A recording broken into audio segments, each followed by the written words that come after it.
The following is a presentation of Radio Alabama Sports. This broadcast is copyrighted by Radio Alabama for the private use of our audience. Any other use of this broadcast, descriptions, or accounts of the game without Radio Alabama's consent is strictly prohibited.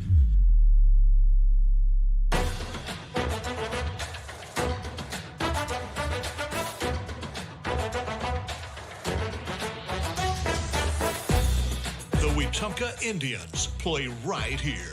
Welcome to the Collier Ford Wetumpka Sports Network and the RE/MAX Cornerstone Realty pregame show, sponsored in part by Collier Ford, Central Alabama Community College, RE/MAX Cornerstone Realty and RE/MAX Cornerstone Realty Plus, Baptist Health and Baptist Ortho Now, the City of Wetumpka, Central Access, Russell Do-It Center, State Farm Agent Jackson Hagan, Wharf Casual Seafood, First Community Bank, Montgomery Fire Equipment Company, CAC Adult Learning, and Precision Floor Care.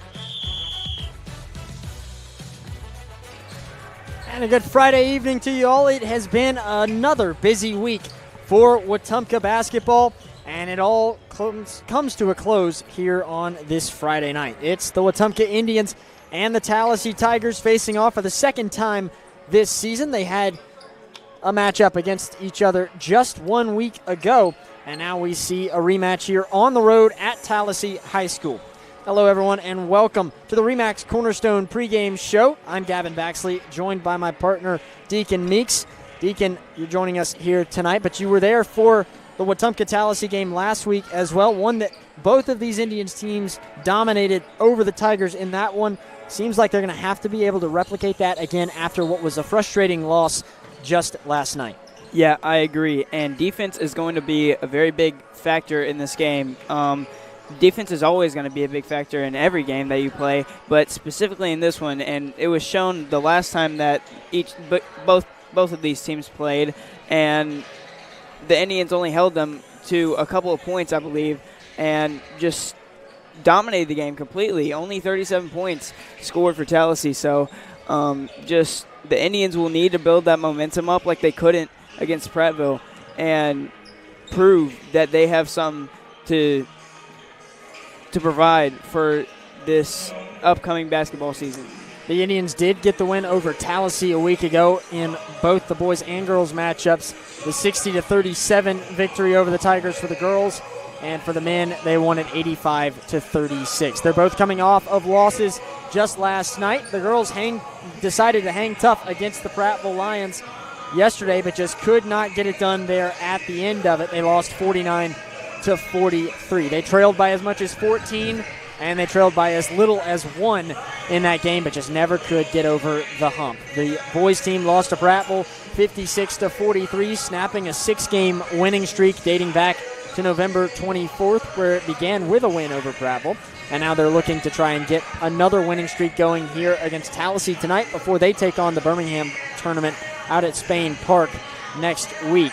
The girls will have the Trinity Christmas tournament beginning on Thursday as well. They'll have 3 games going on next week. What's to come on this broadcast? We've got the Indians and the Tigers in the girls matchup here in just a few minutes, along with the boys immediately after that. We'll have all of it right here. Glad you're along with us on the Collier Ford Wetumpka Sports Network. Are you tired of slow internet? With Central Access, you get the speeds you pay for delivered directly to your door, so you won't get bogged down when your neighbors are online too. Stream, game, work, and video chat. No contracts, no data caps, no price hikes, nothing but an exceptional all-night experience. Check availability today at caecaccess.com. Central Access, your local link to broadband. It's never too late to take the next step. The Central Alabama Community College Adult Learning Program helps adults 18 and older earn their GED or even a high school diploma. You can also prepare for the workforce with short-term certificates in medical billing and coding, medical assisting, pharmacy technician, or hospitality and culinary. Flexible classes fit your schedule, and your future starts today. Visit cacc.edu/adult education or call 256-378-2017. CACC Adult Learning Program. Discover you. Looking for power, performance, and adventure? You'll find it all at Collier Ford in Wetumpka. For more than 70 years, Collier Ford has been proudly serving the River region since 1952, helping families and businesses hit the road with confidence. When you think trucks, think Collier Ford, home of the legendary Ford F-150, built tough to handle any job. If adventure is calling, Collier Ford has the bold and capable Ford Bronco, ready to take you off the beaten path. Want that same spirit in a smaller package? The Bronco Sport is waiting for you at Collier Ford. From great ideas to family service, Collier Ford makes buying your next vehicle easy, fun, and stress-free. So whether you're hauling, exploring, or just cruising through town, make your next stop Collier Ford. Test drive your next Ford today, and remember, come on to Collier. Collier Ford in Wetumpka. Come to Collier.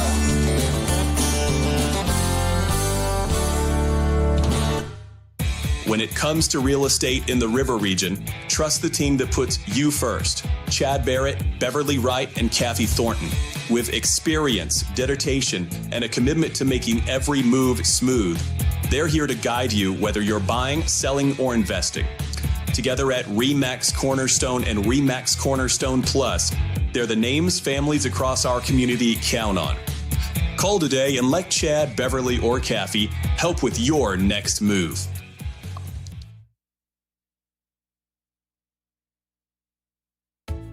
Gear up for a flavor victory at Wharf Casual Seafood. Whether you're craving seafood classics like shrimp or crab claws, or wanting to tackle a juicy burger or crisp salad, we've got your winning play.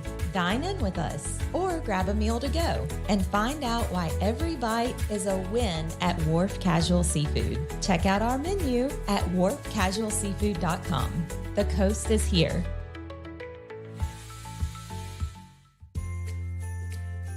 Christmas is coming fast, and Russell Do It Centers and Building Supply is celebrating with a huge holiday giveaway you won't want to miss. Now through December 19th, visit any Russell Do It Center or Russell Building Supply locations and enter for your chance to win. Every in-store registration puts you in the running for a $100 gift card, and one lucky winner will take home the grand prize, a $1,000 shopping spree. It's Russell's way of saying thank you to the community. Stop in, sign up, and enjoy the season.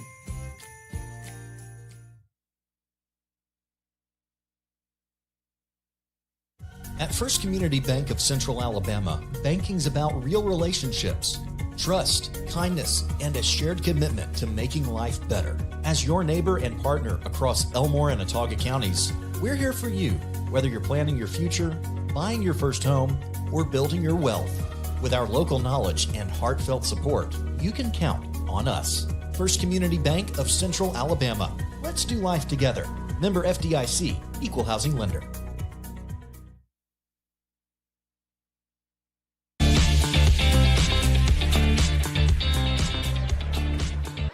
Back now as we get ready for tip-off between the girls matchup of Wetumpka and Tallassee. It's time for our keys to the game, brought to you by RE/MAX Cornerstone Realty. Deacon, what do you got for me? Well, honestly, I just got to say that the main factor to the Indians winning this game is going to be getting Queen Ballard the ball in the paint. It's been reliable the whole season, and I believe that if the Indians continue to do that this game, it's going to lead to an easy victory for the Indians. Yeah, they're going to have to be efficient in that regard for sure. They really struggled with it just yesterday. We saw both the Ballard siblings in Queen and Caleb both having a tough time getting into the paint, getting buckets yesterday because of the defense in the interior from Prattville. But we know what they're both capable of and expect to see a much stronger showing here tonight. Our starting lineups presented by First Community Bank. Local people, local decisions, and a commitment to community. For the Indians, we'll expect to see Aaliyah Humphrey on the floor once again, along with Maya Richardson. And now they'll both be joined by Layla Culpepper, Logan Banks, and Queen Ballard. Will round out the starting five for this Indians team. Meanwhile, Tallassee, we don't have their starting five, but it will feature people like Jalea Williams, Jayla Anderson, Zaria Elaine, along with Ariana Daniels, London O'Neill, Reese Goff, Nyasia Gordon, Shania Gray, Micah McKeither, and Camille Tate. Let's pause for station identification and get ready for tip-off here on the Collier Ford Wetumpka Sports Network. 105.1 WRFS is WRFS-FM, Rockford, Alexander City, Lake Martin, Wetumpka, Prattville, Montgomery, home of the Wetumpka Indians on the Collier Ford Wetumpka Sports Network.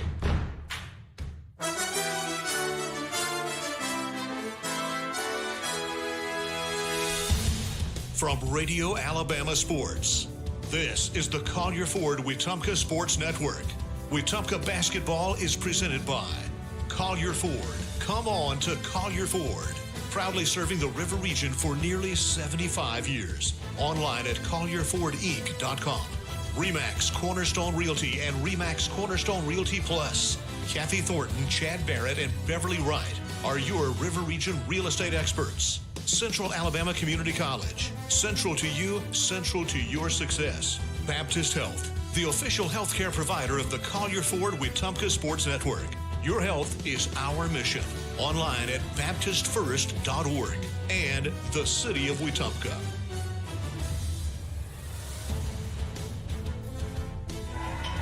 We are just about ready for tip-off here between the Indians and the Tigers out in Tallassee High School. I mentioned the winning streak that the boys had, but the girls certainly had one of their own as well. They won 4 in a row dating back to December 2nd, where they beat Tallassee 60-37. Then they beat Elmore County, Chilton County, and Marbury, but unfortunately had the loss against Prattville there just yesterday. Both teams on the floor now. The Indians in their all-black uniforms with gold stripes and white numbers. Meanwhile, the Tigers in their white uniforms with purple stripes and a gold trim on it. It'll be Aaliyah Humphrey set to tip off for the Indians. Tallassee will get the favor on the opening tip, as Camille Tate will have it. She'll pass over to Williams. Looking inside, London O'Neill. She'll go up for it. Can't make the bucket, but a good putback there by Reese Goff. Yeah, and something strange out there that you don't really see for the Indians. Aaliyah Humphrey doing the tip-off, showing off those hops, though, and almost got the ball. Indians with possession now for the first time. Maya Richardson up top. She'll give to Humphrey. Now looking at Smith on the near corner. Had her pass deflected, came back to her. She'll drive down the baseline, go up for a lay, and draw a foul in the process. And good take by Lexi Smith right there, drawing the foul and having an attempt to get 2 free points at the free throw line. Smith shooting 2, already with a trip to the line here, just 38 seconds into this one. She'll miss the first free throw. Had a really strong showing against Marbury a couple nights ago. Finished the first half already with a double-double in points and steals. And ended the night with 11 steals in that 77-9 blowout victory. Lexi Smith will make her second free throw. And it'll make it 2-1. Tallassee with the advantage right now. Tigers still with it as Camille Tate had it, lost control of it. It went out of bounds, last touched by Tate. And an early turnover here from this Tallassee team. And that pressing Indians defense is something that has been looked on this whole entire year and continues to just prove that it is very elite and efficient. Maya Richardson getting the inbound for the Indians, giving to Humphrey. Now they'll look inside for Queen Ballard. She could catch up with the pass, and Tallassee manages to come away with it. Turnovers for both teams there back-to-back as the Tigers have it again. We're 1 minute through this first quarter. Jalea Williams with it for the Tigers. She'll pass to Gray. Gray trying to drive inside, but she'll be called for a double dribble in the process. The last 3 possessions for both of these teams now have each resulted in a turnover. Yeah, and hoping to see some more offense from the Indians and some more drives to the paint and passes to the paint to Queen Ballard. Smith to the far corner. That is Culpepper. She'll give right back to Smith from the far wing. Looking for somewhere to go with it, giving to Humphrey. Now near corner, three-pointer off the mark there. A miss from Layla Culpepper. Whistle blown there on the rebound effort. Believe it went out of bounds.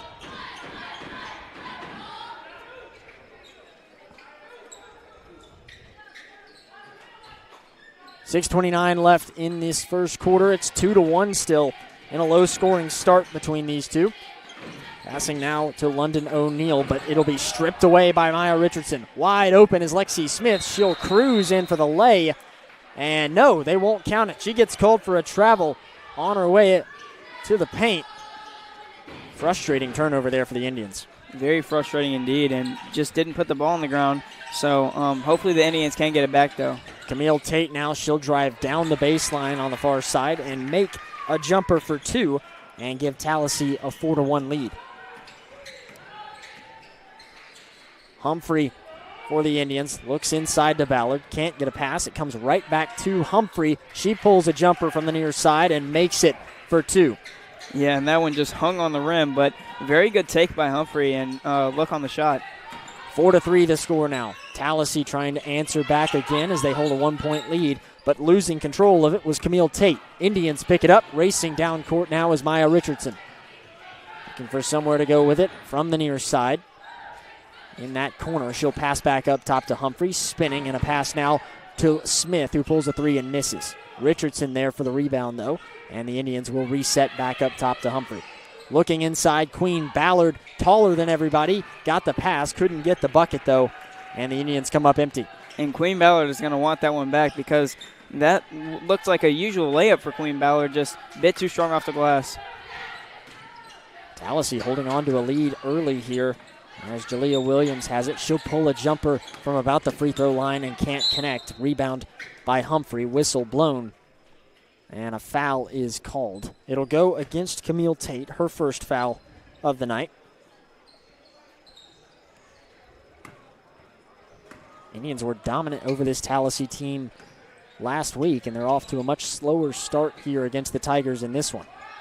Remember, they took a 16-0 lead over this Tigers team in that game, just in that first quarter. I believe the quarter finished with a 16-2 score. Lexi Smith will have it and pull a 3 from the far corner. She won't make it, but a good rebound now by Layla Culpepper as she manages to drop it in for 2. And that layup was very tough, but still got to go off the glass, and just great look by Layla. Shania Gray will try and pass for Tallassee, but it is tipped and stolen by Richardson. She'll drive down, go with a lay from the right hand. Can't make it, but she draws a foul in the process. And she almost got the and one to go, but still another good take and another foul called on Tallassee. So tacking up those fouls are the Indians and hopefully getting into the bonus. Foul called against Jalea Williams. Free throw from Richardson there off the back iron. Wetumpka finally with a lead, though. It is 5-4 now. After the matchup started 4-1. Second free throw from Richardson, much more successful there. Both Richardson and Smith have had trips to the free throw line so far. They've both gone 1 for 2. 4:14 left in this first quarter. As Tallassee has possession again after the free throw make by Richardson. Tigers going to Tate. Tate has her ball slapped away there. She was looking to pass it to Shania Gray. Richardson came in there and batted it away out of bounds. And she's been playing great defense already this first period and has been proven to be effective on defense.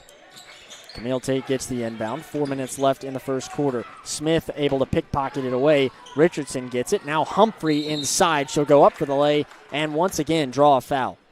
Yeah, and that's, I believe, the fourth foul on Tallassee. And just great job by the Indians, taking tough looks but still getting the fouls to go. And that's the main key to this game as well, just getting Tallassee to make bad plays. Humphrey will shoot 2. First one, again, will miss. So far, Wetumpka has gone 0 for 3 on the first of the 2 free throws each time. Foul went against London O'Neill, her first.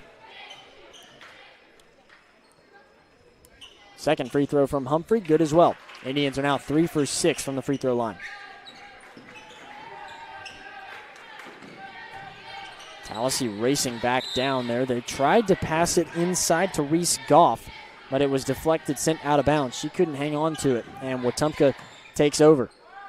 And a great stop on defense from Wetumpka, getting a turnover, well, technically getting a turnover, but not having to steal it and go down court and waste a lot of breath. Humphrey passing to Richardson. She'll pull a three from way out and will miss that one.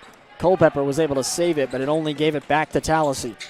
Shania Gray had it for a moment. Now they'll look inside. London O'Neill in the paint. Bounce pass to Gray as Richardson races in to take it away, and now she'll try and soar back down the court. Backs out from the fast break, gives to Humphrey back up top. She steps up, pulls a shot from the free throw line that misses. And fighting for that rebound, Tallassee able to come away with it there thanks to Reese Goff. Anderson quickly in transition. She passes to Shania Gray, who drives in and is rejected by Queen Ballard. And Queen Ballard showing off that 6'2 frame. Very great defense, just keeping her hands up.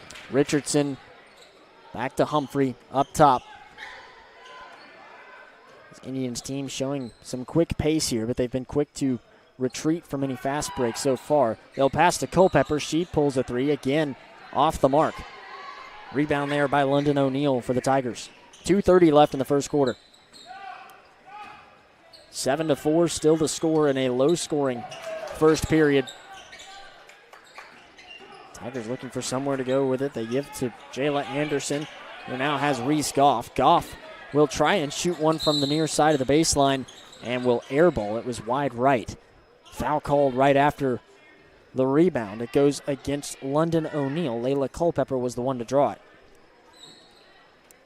And 5 fouls already for Tallassee, which is great for the Indians, and slowly leading into that bonus very early into this game. Well, they just entered the bonus with that 5th foul. Layla Culpepper will now shoot 2 free throws despite the foul on the floor. She will miss the first again, a trend that is becoming frustratingly common here in the early portion of this game. Second free throw for Culpepper. And that one, you bet, goes down. 4 for 8 now from the line are the Indians. They lead it 8-4 with just over 2 minutes left in the first. Almost lost it there, did Jayla Anderson on her way down. She'll pass down the baseline. A foul is called against Queen Ballard. Ballard drawing her first as a Tiger came in there on the drive. And that's not something you really want to see if you're the Indians, because Queen Ballard is your primary big woman other than Logan Banks, which we haven't seen this game yet. But keeping Queen Ballard out of foul trouble is something that the Indians have to try and do. Believe this is Ariana Daniels. She's wearing number 4 tonight as opposed to number 11 that we were given on their roster. She made the first and then missed the second. Almost had a chance at a rebound. It goes out of play. They say Tallassee will retain possession here. And it really looked like it was out off Tallassee from the angle that we had, but the refs may have had a better angle. Tigers with it. They try to drive inside. That's Jayla Anderson, but another whistle blown, and this time the Tigers drawing a foul once more. Went against Aaliyah Humphrey there. Still 8-5 the score. 1:51 left in the first quarter. Micah McKeither on the floor for the first time. She has it and gives to Daniels. They'll look back inside now to Anderson, who checks out. Jalea Williams will get it. She pulls a three and nails it and ties the game back up now, 8 apiece. 1:30 left in the first quarter. We're all knotted up at 8. Humphrey passes to Richardson. Back to Humphrey again. Open is Lexi Smith. She chooses not to pull the three, driving inside and giving to Ballard, who draws a foul before she could go up with it. And Ballard was completely swarmed before she could go up with it because of how tall she is and how wide open she was. But hopefully she can knock down these 2 free throws and get the Indians back in the lead. 1:06 left in the first quarter. Tied up 8 apiece.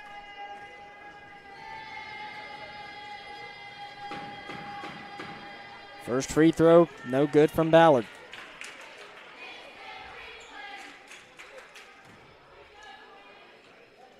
Trying to break the tie here in the latter moments of this first quarter. Second free throw, good. 9-8 the score now. And that has been a constant trend for the Indians, consistently making the second one, but not the first. Right at 1 minute left in the quarter as Tallassee misses a three-pointer. Jayla Anderson was the one to pull it. And now Culpepper giving to Humphrey, looking inside there to Ballard. Didn't have anything, and Lexi Smith comes away with it. Now Richardson will pull a three from up top. That is off. It goes out of bounds. No, Tallassee saved it, and Wetumpka comes away with it after a scramble. Humphrey drives inside, pulls a jumper that will miss. Ballard there for the rebound, though, and she will finally put it in after multiple chances. Yeah, and a great offensive rebound. That's what the Indians have been needing to see and get off of Queen Ballard. Ballard now forces a turnover after they looked inside to Goff, and the Indians have possession with less than 20 seconds in the quarter. Richardson thought about a three, gives to Culpepper now on the near corner. They'll pass to Humphrey, looking inside to Ballard. Goes back to Humphrey again. She tries to drive in and draws a foul in the process here. Right at about 8 seconds left in the quarter as the foul goes against Reese Goff. And quite a lot of fouls right now being called on Tallassee, which is amazing for the Indians because puts their players in foul trouble and consistently allows the Indians to shoot at the free throw line and try and get some easy points. Well, that's the 6th foul called against this Tigers team. Humphrey missed the first free throw. Looking to do what every Indian has done so far and go 1 for 2. She will. Well, on the first free throw attempt, the Indians have been 0 for 6, but on the second, they've been 6 for 6. And that makes it 12-8 as time will expire here in the first quarter. It's 12-8 after the first 8 minutes of play. The Indians shooting 6 for 12 so far from the free throw line. That's been the big impact of this opening quarter. We'll take a break, and then quarter number 2 coming up right after this on the Collier Ford Wetumpka Sports Network. Safety starts with Montgomery Fire Equipment Company. From inspections and extinguisher service to full fire suppression systems, businesses across Alabama trust our team to protect what matters most. And now, we're hiring. We're looking for new fire technicians to join our team. If you're hardworking and ready to make a difference, this is your chance. Montgomery Fire Equipment, protecting people, property, and progress.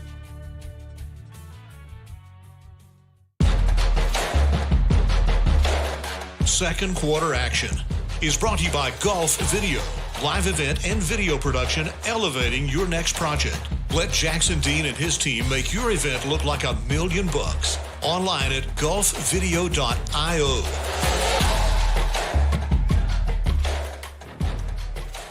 Beverly Wright, Kathy Thornton, and Chad Barrett are your hometown real estate experts with RE/MAX Cornerstone and RE/MAX Cornerstone Plus. When it's time for your next move, choose the best, RE/MAX Cornerstone and RE/MAX Cornerstone Plus, the official real estate partner of the Wetumpka Sports Network. It's 12-8 right now as the Indians are leading it by 4. Gavin Baxley and Deacon Meeks here on the road against Tallassee. There was a bit of a struggle there in that first quarter, but the Indians do have the lead here, despite shooting just 50% from the free throw line on 12 attempts. They'll have it to start the second quarter as Humphrey will pass to Richardson, a pass to Smith now on the far wing. She'll step up, take a 2 that will miss, and fighting for a rebound here. May have gotten a jump ball here as Richardson managed to get her hands in there. Shania Gray was the one to initially grab it, but then Richardson forced the tie-up, and that made the jump ball. Possession arrow still goes to Tallassee, so they retain possession. Tigers with Camille Tate. She is trapped. She'll desperately try to pass it. It's stolen away now by Richardson. Driving down the right side of the lane, and she'll hook it with the right hand to make it for 2. 14-8, Indians lead. A great bucket by Maya Richardson right there, and a much-needed one as well, as most of the Indians' points have come from the free throw line, so seeing some success from the field goal range is amazing to see. 7:19 left in this first half. Tallassee inbounding here after it went out of play. Substitutions for the Indians as Logan Banks will come out of the game. Queen Ballard re-enters for the Indians. Kai Dillard on the floor as well, as Tallassee will pull a three-pointer that misses. London O'Neill is there under the basket. She'll grab it and have a nice putback there. 14-10 the score now with 7 minutes left in the second quarter. Richardson to Humphrey. Now on the far corner, it's Dillard. She'll pass back to Humphrey. No look pass to Dillard, who pulls it. Won't make the three-pointer. Camille Tate with the rebound for the Tigers. Trying to go coast to coast with it. She'll pull a shot on her own that airballs and misses out of bounds. Great defense by the Indians to get back off that fast break turnover and still retain possession off of a miss by Kai Dillard. 14-10 now with 6:43 left in the second. Indians with possession after the air ball. I think there was a little bit of a discussion from the officials to see if either of them saw a tipped ball there that forced it to be inaccurate, but none of them saw it. Humphrey with it up top for the Indians. She'll pass now to an open Richardson. She pulls the three and cannot connect. Dillard tries to race over and save it, but can't catch up to it in time. On the floor right now for the Indians, Layla Culpepper along with Maya Richardson, Queen Ballard, Aaliyah Humphrey, and Kai Dillard. Tigers with the ball. They'll look to the near corner as Shania Gray tried to drive inside, but a whistle was blown first, and a foul is called, I believe, against Maya Richardson. Yeah, and Richardson just a bit too antsy right there, reaching in and trying to steal the ball away to give it back to the Indians. Tigers had an opportunity there, pulled a shot and couldn't connect, and it remains 14-10 as the Indians come back down the floor. Humphrey trying to set up a play here from up top. She'll pass to Richardson, who tries to drive in from the near side. She pulls a jumper that will connect. Another bucket there for Richardson. She's got 5 here in the first half. And that little mid-range jumper has been very effective for the Indians, along with layups. Three-pointer there will somehow go. Shania Gray, boy, she just barely managed to get it to go through off of the backboard there. It's 16-13 now with 5:37 left in the first half. Yeah, and that's not something you really see that much from the corner off the backboard and making a three, but props to her for making that shot. Richardson to Humphrey. Humphrey looking inside there to Ballard. Couldn't find her as it goes back to Humphrey again. She drives in and draws a foul. She'll go to the line. Goes against Shania Gray there. Gray, who just made that awkward three-pointer from the near corner.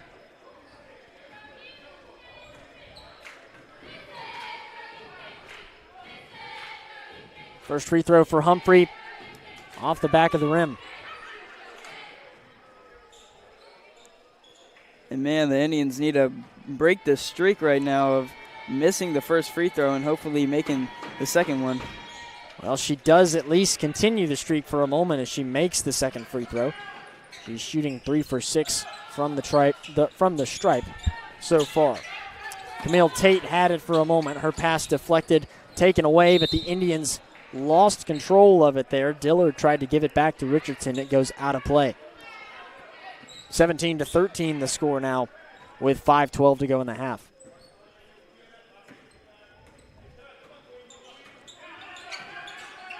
With it now for the Tigers is Jayla Anderson. She'll pass to Tate, who pulls a three-pointer that goes off the back of the rim.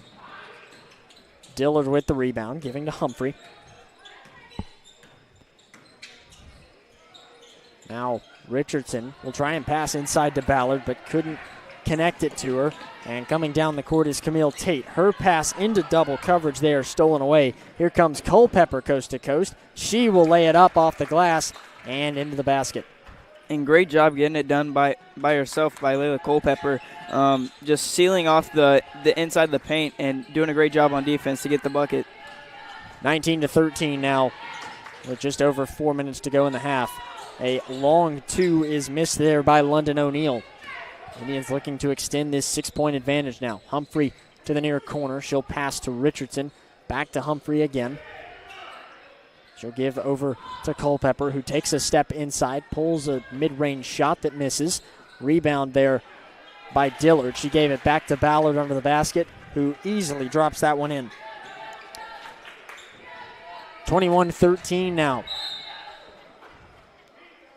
Whistle blown. Timeout is called here by the Tigers, as the Tallassee Tigers currently trailing 21-13 with 3:55 to go in the second quarter. It was a back and forth start there, Deacon, where we saw Tallassee get out to the 3-point lead, and then they really continued to battle with this Indians team. But now Wetumpka has seemingly found their rhythm and managed to make this an 8-point advantage. Yeah, and the main part of this was taking the easy mid-range jumper. We've seen it from Maya Richardson. We've seen it from Aaliyah Humphrey. And we've also seen Queen Ballard getting a bit more active with 2 layups now.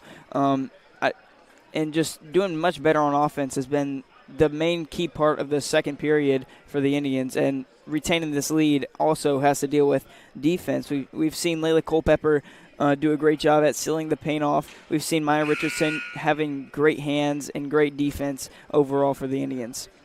Yep. Want to take a moment here to say congratulations and safe travels to Coach Bear Woods and John Hudson Wingard. Both of them were competing in the AHSAA North-South All-Star Game for football earlier this afternoon. They did fall short in that one just moments ago, losing to the North in a final score of 41-28. But Coach Woods there serving as the linebackers coach and got off to a really great start as well. Off the first pass, there was an interception by a linebacker, so a great job by him and Wingard. As we resume play, Tallassee comes in and manages to get a bucket out of the timeout. Shania Gray there to drop it in from under the basket.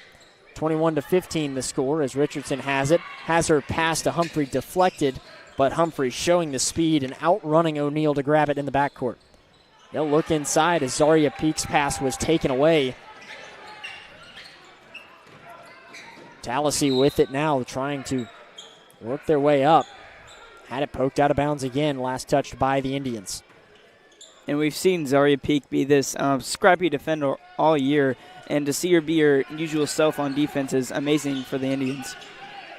Just over 3 minutes left in the half. A 3-point effort from Tallassee will not go off the hand of Gray. Battling for the rebound here. It goes out of bounds. Last touched by Wetumpka. They'll get another chance at it here as the Tigers trail by 6. And Layla Culpepper yet again getting another hand on the ball and being active on defense. 3 minutes left in the second. As a pass to Gray there was good, but she drove inside and lost her footing. Indians pick it up off the court. Humphrey will give to Culpepper. Back up top to Humphrey. Directing traffic from the top of the key. She'll give to Dillard on the near wing. Her pass now taken away by London O'Neal, who picks it up. Running out of room there, and she stumbles and went out of bounds. And the Indians now needing to take some more smarter passes here, as we've seen a lot of cross-court passes, not so safe passes to keep their lead. Dillard will have it now for the Indians. 3-pointer off the mark. She runs in and follows the shot there to get her own rebound. What an effort there. Humphrey with it. She'll pass to Culpepper inside, and with the nice play from under the basket, it makes it 23-15. And then nice off the glass lay for Culpepper right there is what got it to go for the Indians. And a really great job, though, from Kai Dillard, who pulled that three but followed the shot, raced in, and out-jumped everybody to get her own rebound. Indians forced a turnover just a moment ago, 23-15 the score. We're down to the last 2 minutes of the first half. Dillard will drive inside, give to Culpepper, who backs out, gives it to Peak. And now we'll pass it to Humphrey. Peak at the top of the key. Back to Humphrey one more time. Looking for somewhere to go as her and Peak continue to take turns with possession. Finally, Humphrey will pull a three and cash it in. 26-15, Indians with a double-digit lead here late in the first half. And finally, the Indians finding some rhythm from three and finally hitting their first three of the night. Now Tallassee trying to answer and doing so successfully. London O'Neal found some space in the paint and gets it to go. 26-17 now. Dillard with it on the far wing. She'll pass back up top. Stolen away, though. And here comes Jayla Anderson with a full head of steam as she lays it off the glass. And the Indians, yet again, taking another risky pass that should have not been stolen. Three-pointer now from Humphrey is good. Back-to-back threes from Aaliyah Humphrey. And, wow, she is feeling it. What a three. That was almost from half court, and just amazing job by Aaliyah Humphrey in pulling that three to get the Indians up by double digits again. 51 seconds left in this first half as mass substitutions coming for this Indians team. Peak still on the floor along with Ballard, Humphrey, Culpepper, and Richardson. Tigers with possession. Daniels will pass to Tate. As Tate looks to the near side, Jalea Williams will pull a corner three that takes multiple hops and just will not go in favor of the purple and gold. Rebound by by Ballard, but Humphrey races down the court. Lost control for a moment and gives to Culpepper. Everything slows down now as Humphrey has it. She'll pass to Richardson, back to Humphrey. Thought about a three there. Instead, she'll drive in and pull a jumper that misses. And we're down to the last 15 seconds now of this first half. 29-19. Tallassee with one more chance here to cut it to single digits before going to the locker room. Missed shot there from Jalea Williams. 5 seconds left as Humphrey slowing down. She'll now chunk a pass inside to Ballard. It's slapped away and out of bounds. Time expires. And that should do it. We're waiting. Yeah, they're just going to let it go here. 29-19 the score. Indians leading it over the Tigers here after the first half of play. When we return, the City of Wetumpka halftime show on the Collier Ford Wetumpka Sports Network.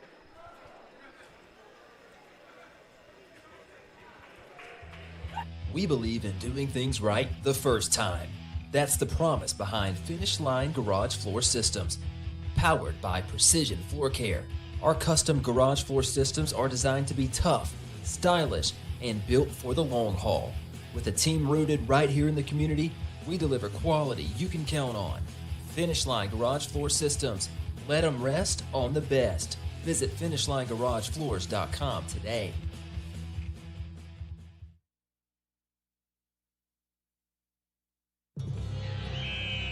When a sports injury has you sidelined, Baptist Ortho Now offers comprehensive orthopedic care with no appointment from 8 a.m. to 8 p.m. Monday through Saturday, with board-certified specialists treating injuries and expert physical therapists administering everything from sports medicine to everyday recovery treatment. Baptist Ortho Now, getting you off the bench and back in the action. East Chase across from Target.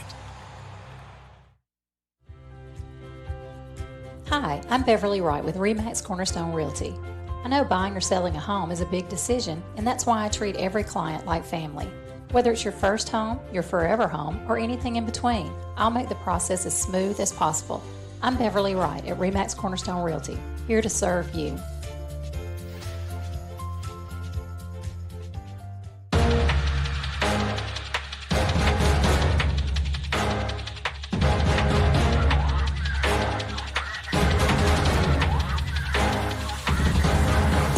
This is the City of Wetumpka halftime show on the Collier Ford Wetumpka Sports Network.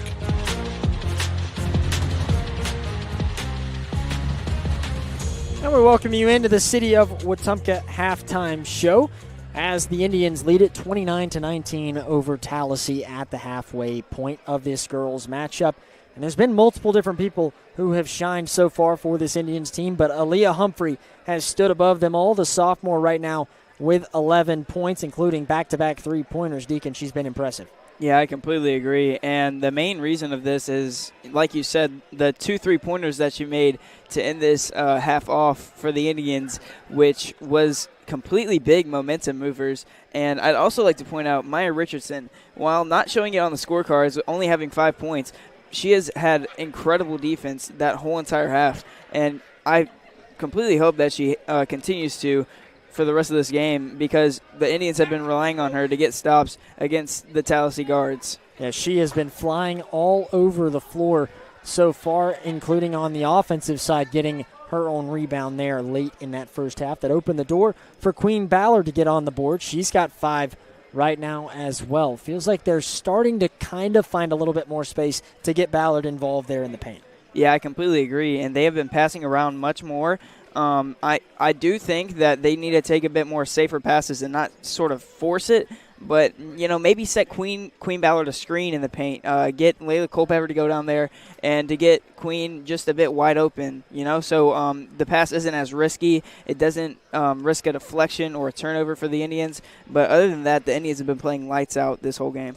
Right now for Tallassee, it's been pretty evenly spread out in the points department. Shania Gray, after hitting that three-pointer, she has 5 right now. That leads the Tigers at the moment. London O'Neill has 4, with Jayla Anderson with 2, along with Reese Goff having 2, and Camille Tate as well. They've only made 1 free throw. They've had 1 trip to the free throw line, while Wetumpka currently shooting 7 of 14 from the free throw line. They have missed every time on the first of their 2 free throws on each trip. They have made the second half of it each time as well. That's been a big factor in this one, as it still sits at 29-19, but it could be a little bit more if they can clean up those free throws. When we return, we'll get ready for the second half of Wetumpka and Tallassee. It's 29-19 with the Indians in the lead on the Collier Ford Wetumpka Sports Network.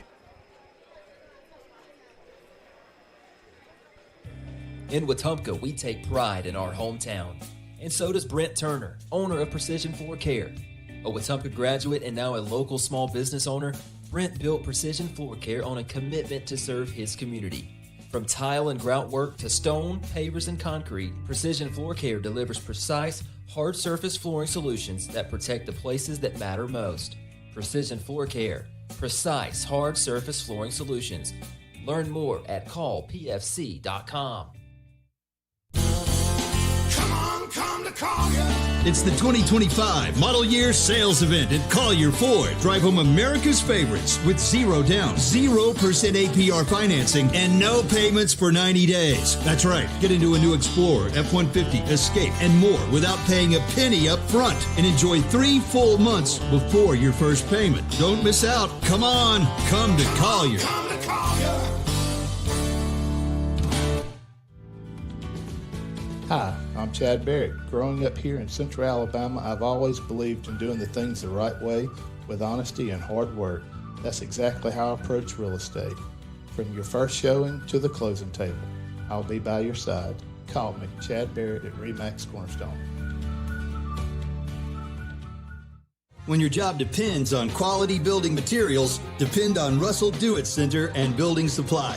From framing lumber and roofing to concrete, drywall, and fasteners, we've got the materials to build it right and build it strong. Whether you're a contractor or a do-it-yourselfer, if you're building, you belong here. With dependable products and local service you can trust, Russell Do-It Center and Building Supply is your go-to source for building materials. Experience and knowledge from the pros.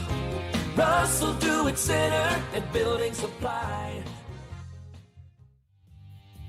Hi, I'm Kathy Thornton with RE/MAX Cornerstone Plus. Helping families here in the River Region is more than a job, it's personal. I take the time to listen, understand what you need, and fight to get you the best deal possible. Whether you're buying or selling in Central Alabama, let's work together to make it happen. I'm Kathy Thornton at RE/MAX Cornerstone Plus, here to help you every step of the way.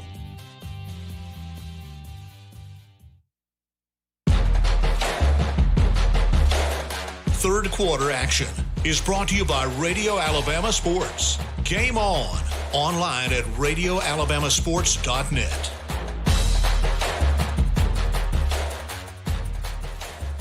Well, as the Indians coming back out onto the floor now, along with Tallassee, we are just about ready for the second half of play. A 29-19 advantage in favor of the black and gold at the moment. I want to remind you of what all is going on around Wetumpka athletics at the moment. Of course, we've got Tallassee here for Indians basketball. The girls will have this second half, and then we will have coverage of the boys game about 10 minutes after the conclusion of this girls matchup. Wetumpka men's wrestling had a matchup there in Auburn, Alabama today and tomorrow in the Wetumpka tournament. I hope I'm pronouncing that right, but I doubt it. Wetumpka also sent 2 people out to the All-Star game for football. We talked about it briefly there in the first half, but Coach Woods and John Wingard both spending their time out at Hancock Whitney Stadium in Mobile for the All-Star game. Wingard is the third person in the Bear Woods era to be a member of the All-Star roster. We also had Dorian Jackson and Logan Wayall both making the team back in 2022. That was the first season of Coach Bear's tenure, and this was also the first time that Coach Woods himself was a member of that coaching staff for the South team. Unfortunately, they did fall short, but I mentioned earlier that we did see the game opening up with an interception from a linebacker, which is pretty awesome when you think about Coach Woods being the linebackers coach for the South team. John Hudson Wingard finished the game with 1 reception for 7 yards. He also had plenty of work as a blocker there at the tight end position. So a nice job to both of them. Well deserved to be included on those teams, and glad to have seen them represent the black and gold well here today. We are just about ready for the second half now as Tallassee and Wetumpka are in their respective huddles. And I'm wondering now, what is going to be the most important thing in this second half for this Indians team to hold on to what is now a 10-point lead?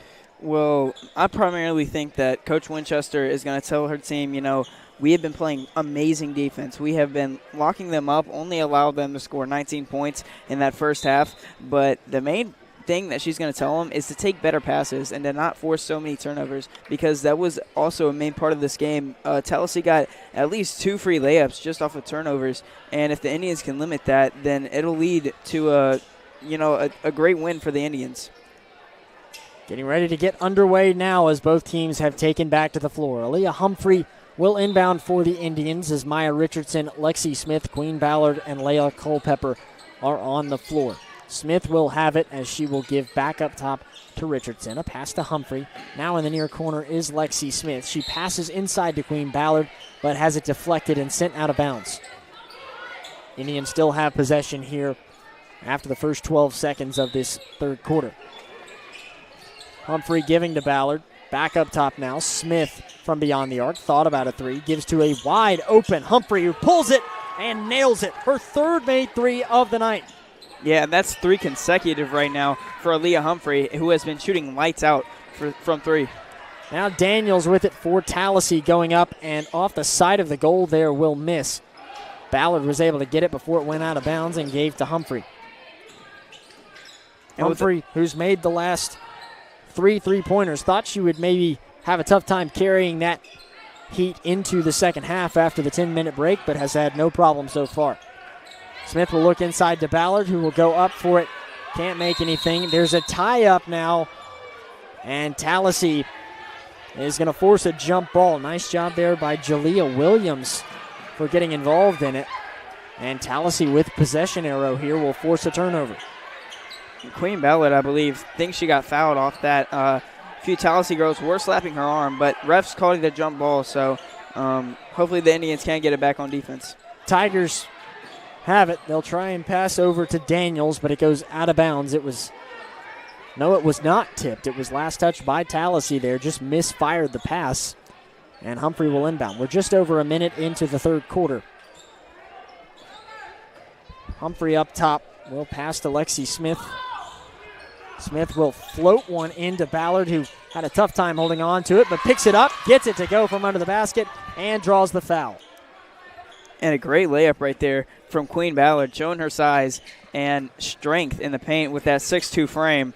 And finally, the Indians have been getting some momentum, getting the ball down to her in the paint. 34-19 the score now, as Ballard will have an and one free throw coming. Indians, as we mentioned, shooting 50% from the line so far, but now less than that after the missed free throw. Diving for the ball there, as nobody could pick up the rebound, was London O'Neal. And she will get it, but before she could pass it away, a timeout is called by Tallassee. There's 6:38 left in the third quarter. It is 34-19, Wetumpka with the lead. Stay connected with Central Access. Get blazing fast internet starting at 300 megabits per second for just $59.99 a month. Reliable, affordable, and delivered straight to your door. Central Access has you covered. Central Access, your local link to broadband. Both teams coming out of the timeout now as Indians had that three from Humphrey there to start things off strong and have forced a couple turnovers as well. And that's turned what was a 10-point lead at 29-19 into a 15-point lead. 5 unanswered here to start this second half. London O'Neill will inbound for Tallassee. They'll very strategically get it up court there. They got it to Anderson before a tie-up was forced there by Maya Richardson, and it will force a jump ball in favor of Wetumpka. And yet again, Maya Richardson playing some scrappy defense and getting the turnover to go to Wetumpka's advantage. Lexi Smith with it now. Smith will fire one over to Humphrey. She'll try and drive inside from the far wing and can't get a pass to go to Ballard as it's taken away now for the Tigers. Camille Tate. Tate now will try and pass it. It's deflected, almost picked up by Smith. Then another pass attempt deflected by Smith. Then another pass attempt blocked by Lexi Smith. She got 2 blocks out of that. Really just about 3. What a great job on defense there from Smith. Yeah, our guards have been playing lights out defense tonight, and hopefully it continues with the way the Indians have been playing. Ball is forced out of bounds here with 6:01 left in the third quarter. Wetumpka forcing another turnover here with this 15-point lead. 6:01 left in the third. Smith, who we just saw with multiple blocks. Again, she already has had a double-double with 11 steals against Marbury earlier this week. Transferred in from Edgewood, has been kind of figuring things out at the 6A level. She's done pretty well this week. She passes into Queen Ballard inside the paint, who goes up with it directly under the basket and will draw a foul. Ballard has made 1 free throw so far. She's shooting 1 for 3 from the line. 5 minutes and 50 seconds left in the third quarter. She'll be shooting 2 here. First one off the front of the iron. Just cannot find what they're looking for in the free throw department. Yeah, the Indians really desperately need to break this free throw missing streak on that first attempt. Second attempt now from Ballard. Up, and will take a bounce that is not so friendly. Goes out of the basket, and then an attempt to pick it up by Anderson brings in a foul against Aaliyah Humphrey. Chased her down from behind there as she tried to get the ball before it went out of play, and Humphrey draws the foul. 34-19 is Wetumpka almost forcing a turnover there. Tigers still with it. They'll try and pass back up top to Anderson, who pulls a 3. Can't connect. Rebound, though, by Tate. She'll try and drive in from the baseline and will draw a foul. We saw a lot of this last week as well, where there's just multiple foul calls that go against both of these teams. It's typically a more physical matchup between the Tigers and the Indians. Yeah, and also Queen Ballard getting into foul trouble. Well, not really into foul trouble, but getting fouls here early in this second half is not something the Indians would like to see, especially just because we haven't seen that much of Logan tonight. The Indians taking advantage of the missed second free throw. They give it to Lexi Smith in the paint, who goes up and lays it in. Tigers did make the first of those 2, and it makes it 36-20 now after their quick bucket for the Indians. And a great hustle play there by Lexi Smith getting down court and to get that free layup to go. Tate had her pass deflected. They do retain possession, though. Tate has it once more, trying to fight for it there in the corner. It goes out of bounds, last touched by Wetumpka. Tigers in the near corner, trying to inbound with 5:03 left in the third. It's Camille Tate. They do make a substitution. Jalea Williams will come back in for the Tigers. They'll inbound to London O'Neill, trying to get up in the post there, can't make it. And a rebound here from Humphrey. Quickly coming down the court with a pass to Richardson. Looking for somewhere to go with it as she backs away. Now a wide open Queen Ballard right under the bucket, and she'll easily get that one to go. wide open indeed, and that's what the Indians love to see it, and they're going to take advantage of it every time because with the 6'2 frame and going against smaller girls, Queen Ballard's always going to take advantage of it. A pass to Goff was picked off by Aaliyah Humphrey. She races down Euros, but just can't get the lay to go. Tigers coming back down, and a foul called against Aaliyah Humphrey there. She tried to hit her with a pickpocket from behind, and I believe that is the third foul against Aaliyah Humphrey. Yeah, very unfortunate for the Indians. Aaliyah Humphrey, their starting point guard, getting into foul trouble. It's not something they would like to see because, you know, she's the main ball facilitator for the Indians and the main passer as well. Ariana Daniels has a pass that is taken away there. Here comes Charlisa Gibbs, her first time in the ball game tonight. She couldn't make a shot there from the left side of the paint. A tie up there as they fight for the board. Maya Richardson involved in that. The arrow going in favor of the Tigers.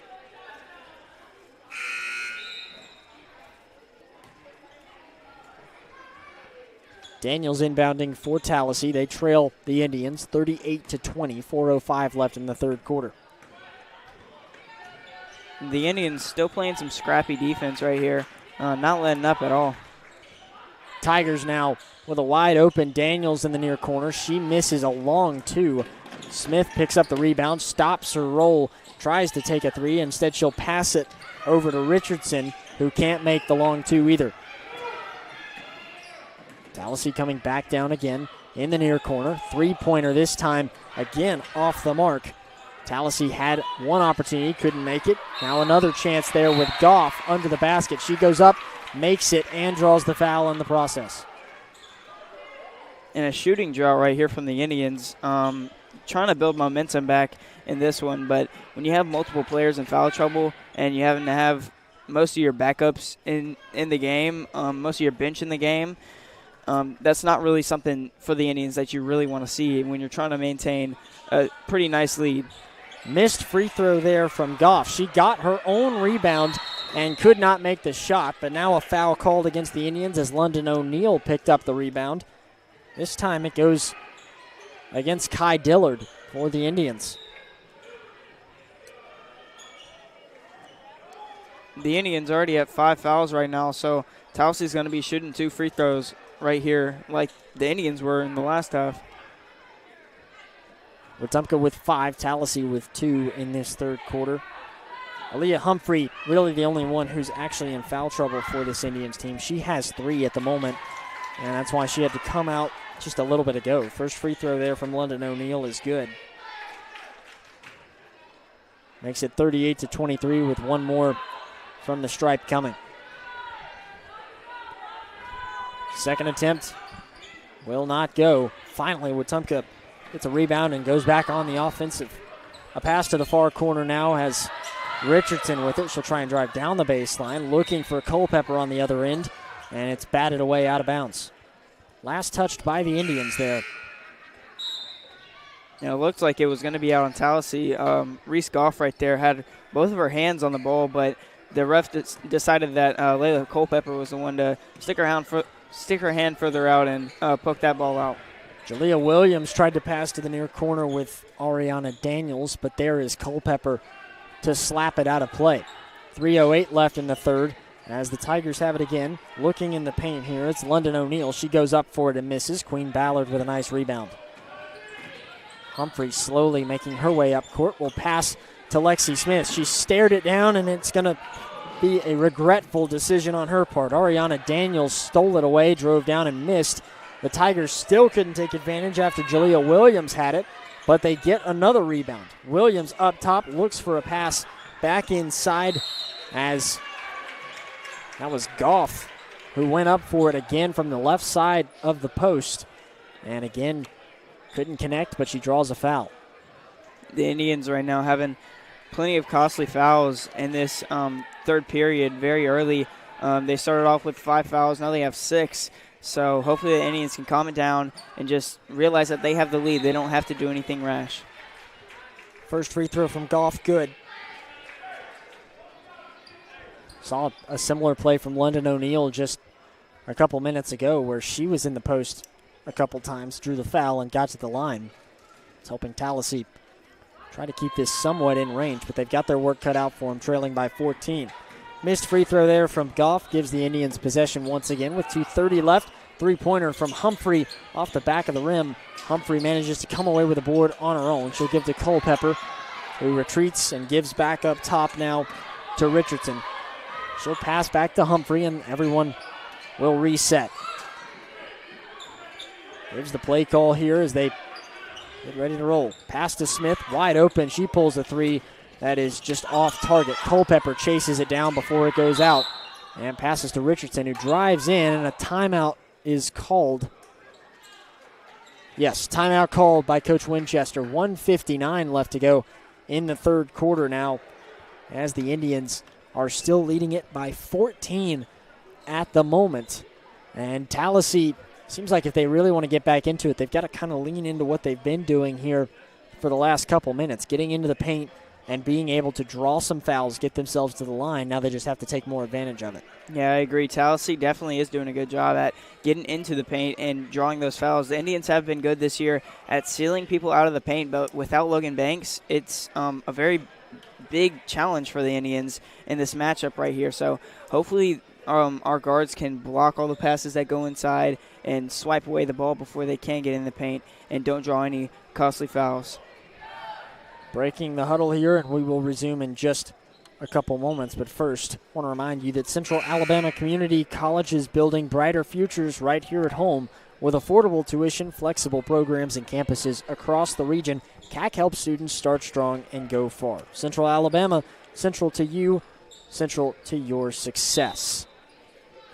1:59 left in the third quarter as the Indians will get the inbound with Aaliyah Humphrey. She's holding on to it here. She does have to dribble in just a moment. But instead she's just going to stand here and hold the ball until Tallassee finally comes up to her. Jalea Williams forced her to have to dribble at last, and now she'll try and do what she can. Pass to Richardson, still up top. Giving back to Humphrey once more. Humphrey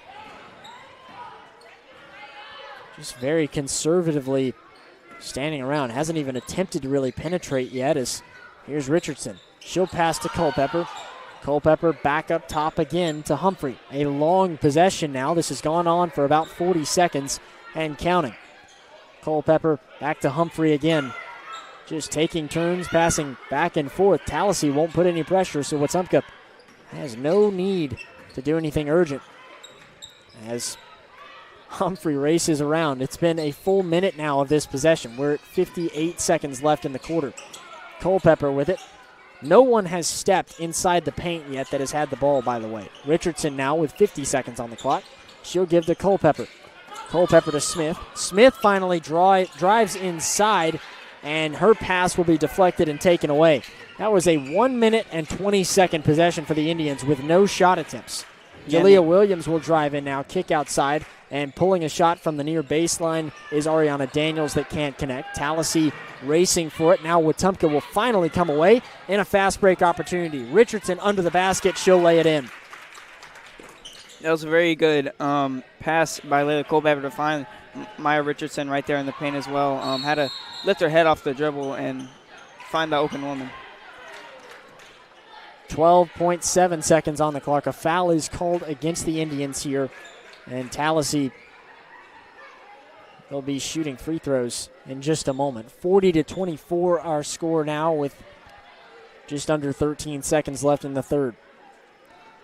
We'll have the fourth quarter coming up. Make sure to stay tuned for our post-game coverage with Coach Winchester. We'll sit down with her after the conclusion of this, and then we'll get ready for tip-off of the boys' game, which will be about 10 minutes after the conclusion of this matchup.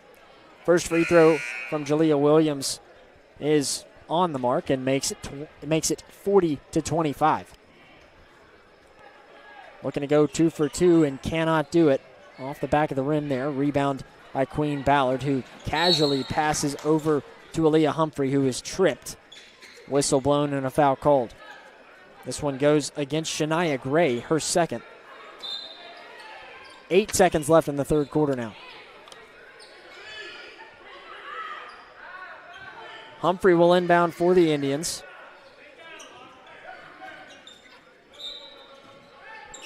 Humphrey Looking for somewhere to go with it. Lobbing in the backcourt to Smith. 6 seconds, 5 now. Smith driving down, loses it.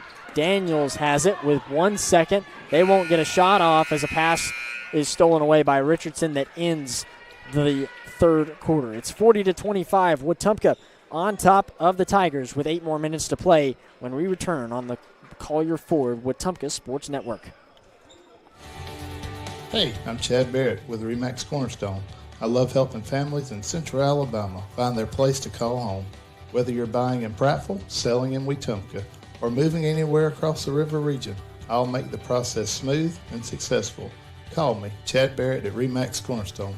Let's find your perfect home together.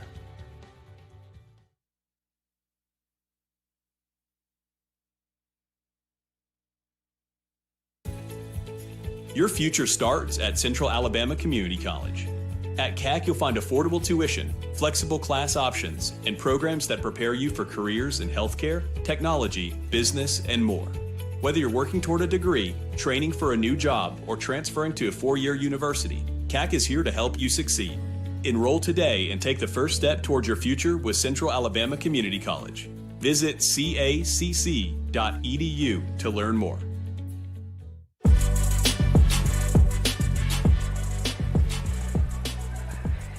At First Community Bank, it's more than banking. It's a relationship that lasts. From checking and savings to loans and mortgages, they're here for every stage of life. Local people, local decisions, and a commitment to community. First Community Bank, let's do life together. Start of the fourth quarter now. It's 40-25. Indians holding the 15-point advantage. Maya Richardson will have it for the Indians before it is quickly stolen away on this first possession. Jayla Anderson drives in and can't make it, but a nice putback from Jalea Williams to give Tallassee the first blow of this fourth quarter. Richardson with it again, upping the tempo from what we saw at the end of that third quarter. She's in trouble and will pass to a wide-open Humphrey, who chooses not to shoot. She'll back up, but a whistle is blown here. And I believe this may go as a turnover. I'm not quite sure what the signal was. It looked like they called for a timeout, but Tallassee didn't have possession. Oh, it's a technical foul, actually.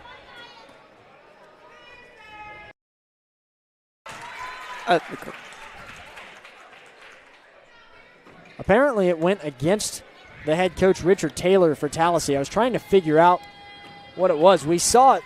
I saw a T, and I guess I just assumed that was the coach trying to call it, but it's actually a technical against Coach Richard Taylor in his first year.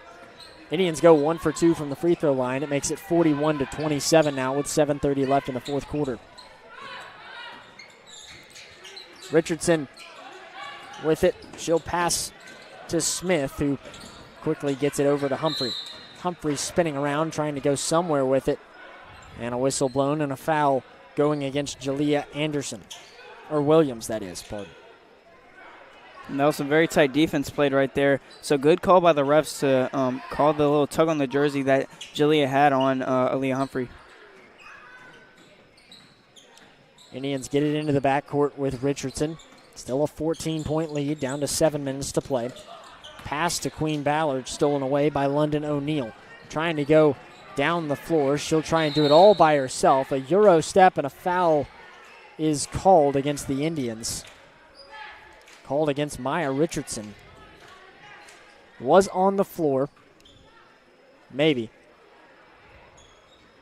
They're lined up for a free throw there, but, well, they'll call it as a shooting foul. London O'Neill will now shoot 2. She misses the first. Yeah, right at 7 minutes left in the quarter. In my personal opinion, that looked like it was an on-the-floor foul by Maya Richardson. But the rest must have saw it different, must have picked up her dribble and been in the shooting motion. Second free throw, no good as well in a ball-don't-lie situation. Queen Ballard got the board, gives to Aaliyah Humphrey.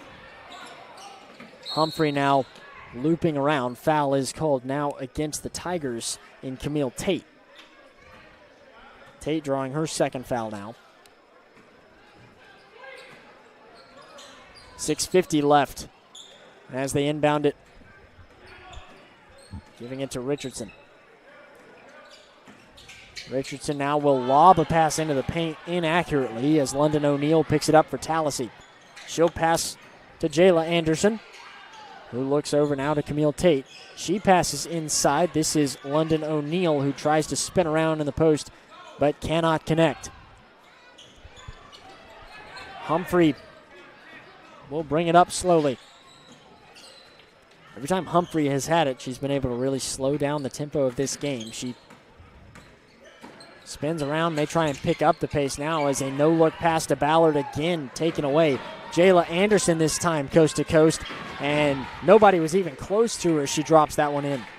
Yeah, and the Indians right here just trying to play some conservative ball right here and just keep their lead, not give up anything too risky.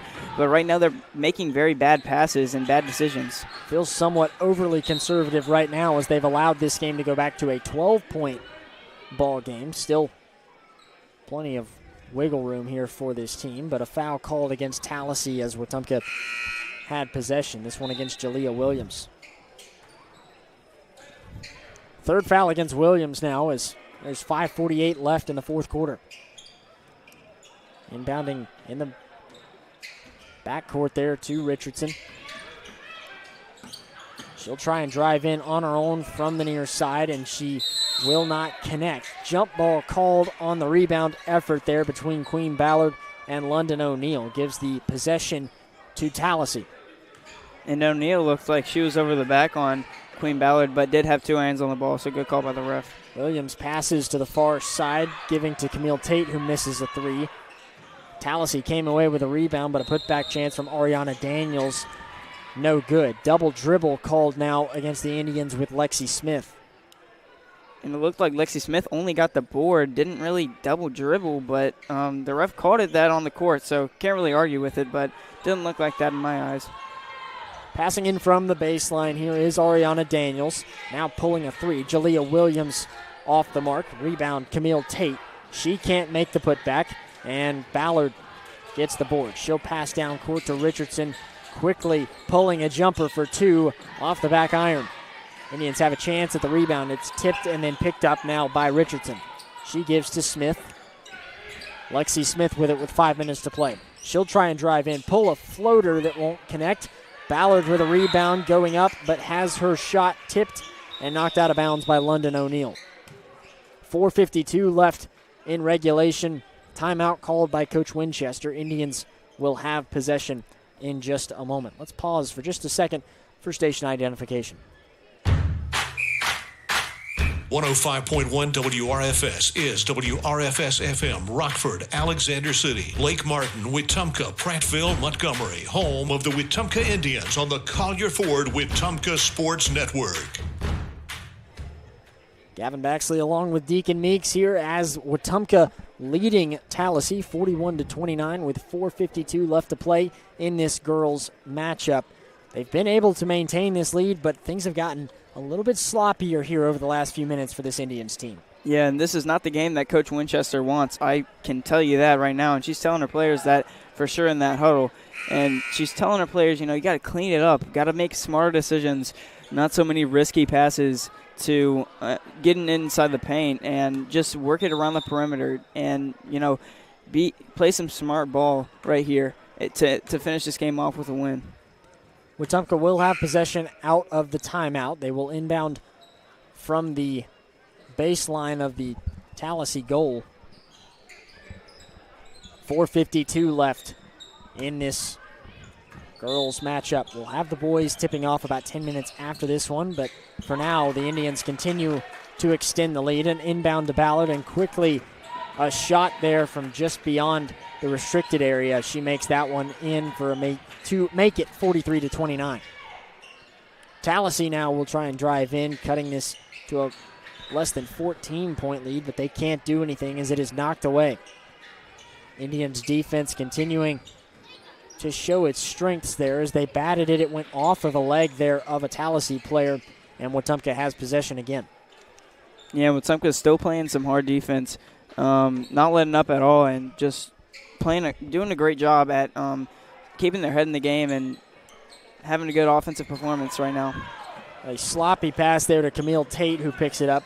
She will now take it coast to coast and lay it in. Just a soft throw there to Layla Culpepper as it was picked up, stolen away, cuts it back to a 12-point game. Humphrey has it now at the 4-minute mark of the fourth quarter. She will hand it to Richardson, who drives inside. No look pass to Culpepper, couldn't hang on to it. Neither could Queen Ballard off the save. And Ariana Daniels will pick it up for Tallassee. Now Williams, she looks to the far wing. Three-pointer from Camille Tate will not go. Indians coming back down the floor. Lexi Smith has it. She'll give up top to Humphrey. 3:30 left. Still 43-31. Advantage Wetumpka. Passing back to Smith. Smith will drive inside. Has a lane there. Goes up with it off the front of the rim. Ballard with 1 second chance. She'll go up again and can't make it on her second opportunity. Tallassee now coming down the floor, trying to cut it back to 10 or less if they can get a bucket here. They'll pass to Williams. She will pull a three that goes, and it's a single-digit game once again. 43-34, 2:50 left. And Queen Ballard really needs to start making her layups right now for the Indians to get them some separation on the Tallassee Tigers. Smith has it for the Indians. In no hurry here. 2:35 left. She passes to Culpepper. And handing now to Richardson. Back to Culpepper. Still beyond the arc. Could see one of these long possessions again for this Indians team as Humphrey has it. Humphrey looking for somewhere to go. She'll try and drive inside. Threads the needle there as she gets into the paint and gets a nice lay. Yeah, and a bit of a lucky bounce right there. But nothing's luck for Aaliyah Humphrey, as we've seen the whole year how good she can be at laying the ball up in the paint. Tallassee there tried to pass to the outside, or far wing that is, and it was a bit awkward, deflected, and last touched by Wetumpka. 2:03 left as they now pass to the near side. McKeither looking for someone. It's taken away, though, by Maya Richardson, who just cannot control it as she tried to come into the paint with a full head of steam. 156 as it went out of play. It was still last touched by Tallassee. 45-34 the score with Wetumpka in front. Ballard giving to Richardson. Back to Humphrey in the near corner. Humphrey will back away.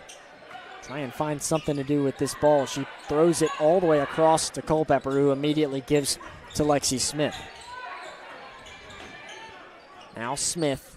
She lobs one back across the way to Richardson and overshoots the pass just a bit with 1:30 left.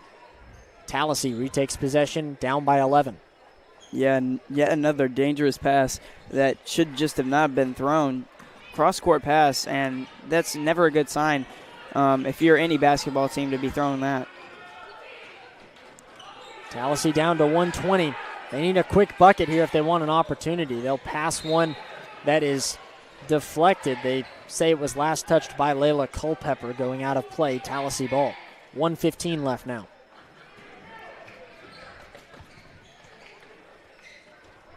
Inbounding for the Tigers, Micah McKeither. She'll give to Williams. Williams immediately will pull it from long range. She can't make the three, but a foul on the rebound effort there as London O'Neill tumbles to the ground. It goes against Queen Ballard. Ballard picking up her third. 1:10 now. Inbounding from the baseline. They give to Tate. Tate back to Williams as it goes out of bounds. This time it was last touched by Williams, and Wetumpka forces a turnover that will likely help them seal this one. Yeah, very costly turnover by Tallassee, but a nice turnover going Wetumpka's way to help seal off this game, like you said. Ballard has it. She tries to give to Richardson. Instead, she'll go back up top here with Aaliyah Humphrey. Standing close to the midcourt line, she will run in a full circle as she tries to tick away this clock. 45 seconds now as Humphrey drives in. A pass deflected, taken away now as Jalea Williams races down court. Pass to Tate. She tried to take a shot, but it was deflected. Gets it back. Then Ballard able to steal it away. 30 seconds on the clock. Richardson with it for the Indians. She will step back, pull it from 3. Can't connect. McKeither with the rebound. 20 seconds left. McKeither giving to Williams. Williams driving inside from the corner. She will miss, and there's 10 seconds left, and everyone will retreat as this game will come to a close here. Just a few seconds left as time expires. 45-34, our final score. Wetumpka getting the lead over, or getting the win over the Tigers there and getting back on track. When we come back, we'll talk with head coach Harriet Winchester and get ready for the boys match as well. A 45-34 final score on the Collier Ford Wetumpka Sports Network.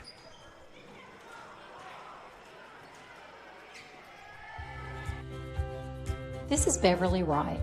What I love most about real estate in Central Alabama is helping families find the right place to call home. It's not just about houses, it's about community and the memories you'll make there. If you're ready to start your journey, I'd love to help.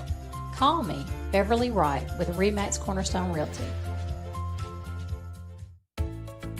Hungry for fresh, flavorful seafood? Come to Wharf Casual Seafood, your local spot for shrimp, crab claws, mahi-mahi, and all your coastal favorites. Looking for a budget-friendly bite? Check out our tasty lunch specials featuring wraps, salads, shrimp, and more.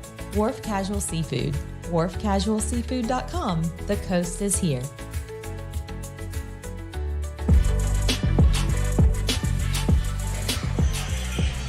Wetumpka getting the win 45-34 over the Tigers. I'm now joined by head coach Harriet Winchester. Coach, how good does it feel now to get back on track after what was a frustrating loss last night? Oh yeah, it feels amazing. We did what we had to do to get back on the winning side.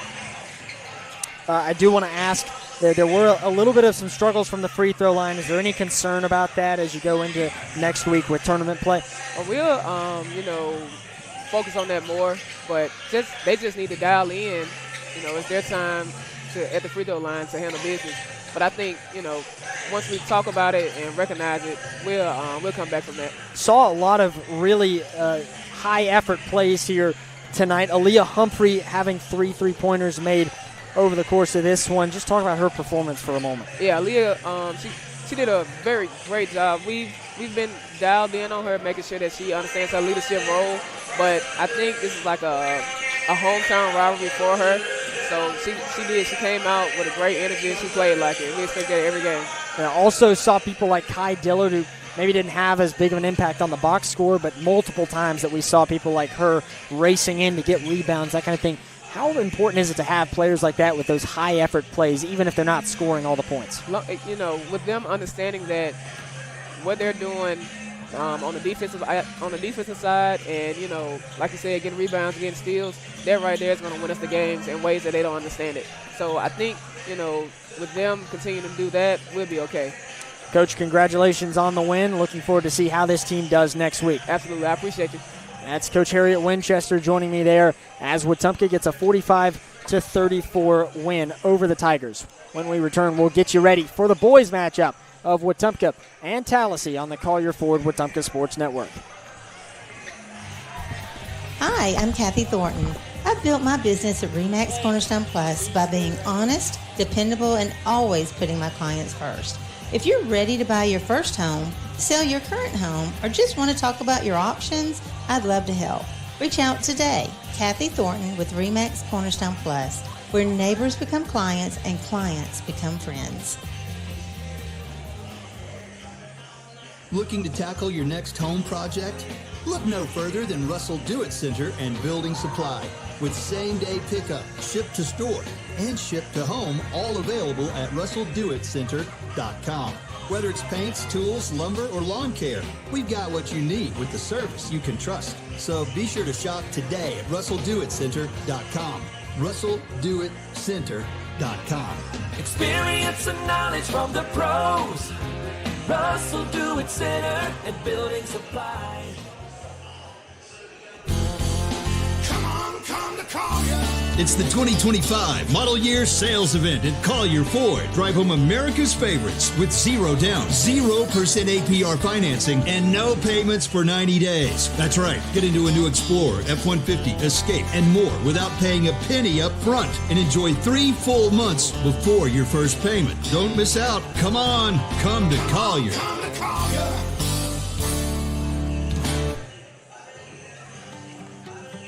Hi, I'm Beverly Wright with RE/MAX Cornerstone Realty. Every move is different, and so is every client. That's why I take the time to listen, understand, and guide you through the process with care. Whether you're buying or selling in the River Region, I'm here to make it simple. Let's do this together. I'm Beverly Wright with RE/MAX Cornerstone Realty.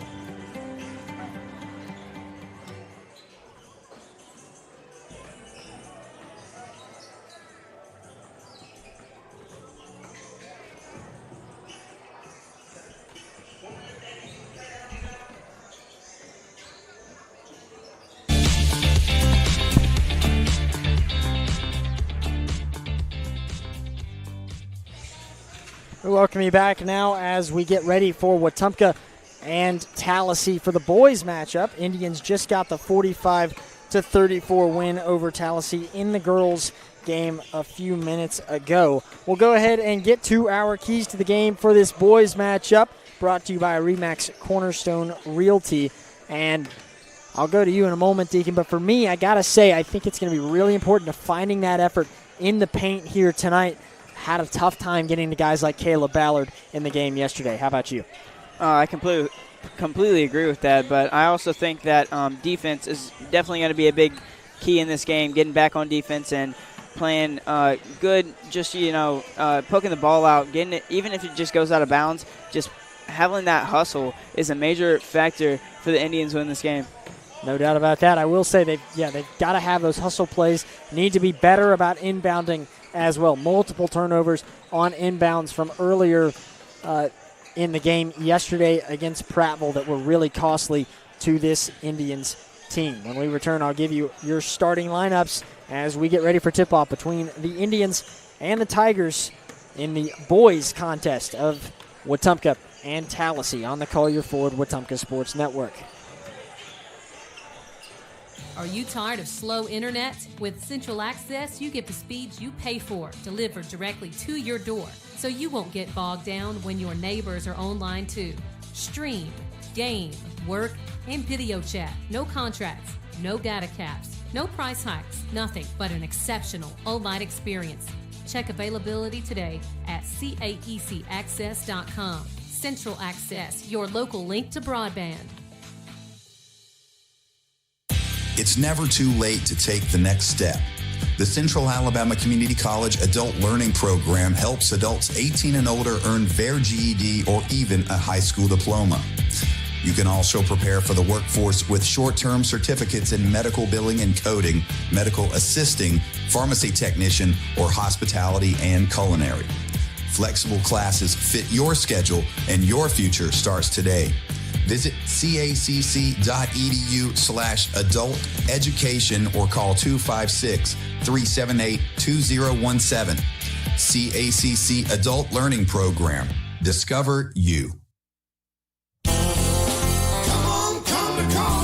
Looking for power, performance, and adventure? You'll find it all at Collier Ford in Wetumpka. For more than 70 years, Collier Ford has been proudly serving the River Region since 1952, helping families and businesses hit the road with confidence. When you think trucks, think Collier Ford, home of the legendary Ford F-150, built tough to handle any job. If adventure is calling, Collier Ford has the bold and capable Ford Bronco, ready to take you off the beaten path. Want that same spirit in a smaller package? The Bronco Sport is waiting for you at Collier Ford. From great ideas to family service, Collier Ford makes buying your next vehicle easy, fun, and stress-free. So whether you're hauling, exploring, or just cruising through town, make your next stop Collier Ford. Test drive your next Ford today, and remember, come on to Collier Ford in Wetumpka. Come to Collier.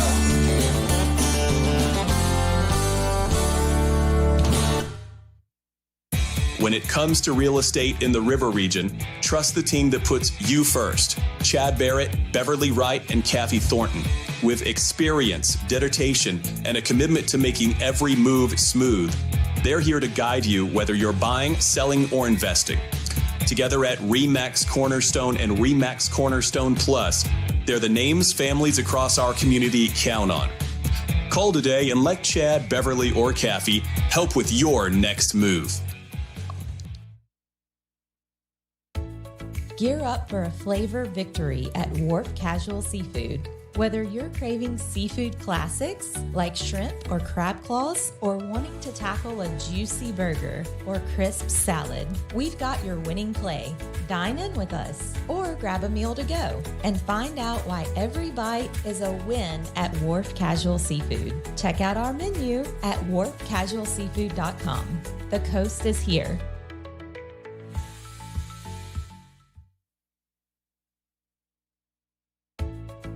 Hungry for fresh?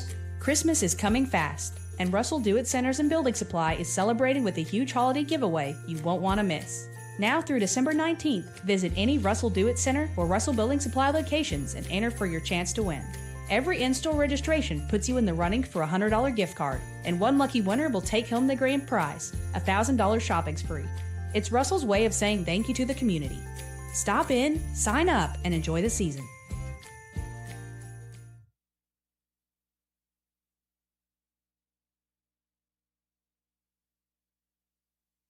At First Community Bank of Central Alabama, banking's about real relationships, trust, kindness, and a shared commitment to making life better. As your neighbor and partner across Elmore and Autauga counties, we're here for you, whether you're planning your future, buying your first home, or building your wealth. With our local knowledge and heartfelt support, you can count on us. First Community Bank of Central Alabama. Let's do life together. Member FDIC, Equal Housing Lender.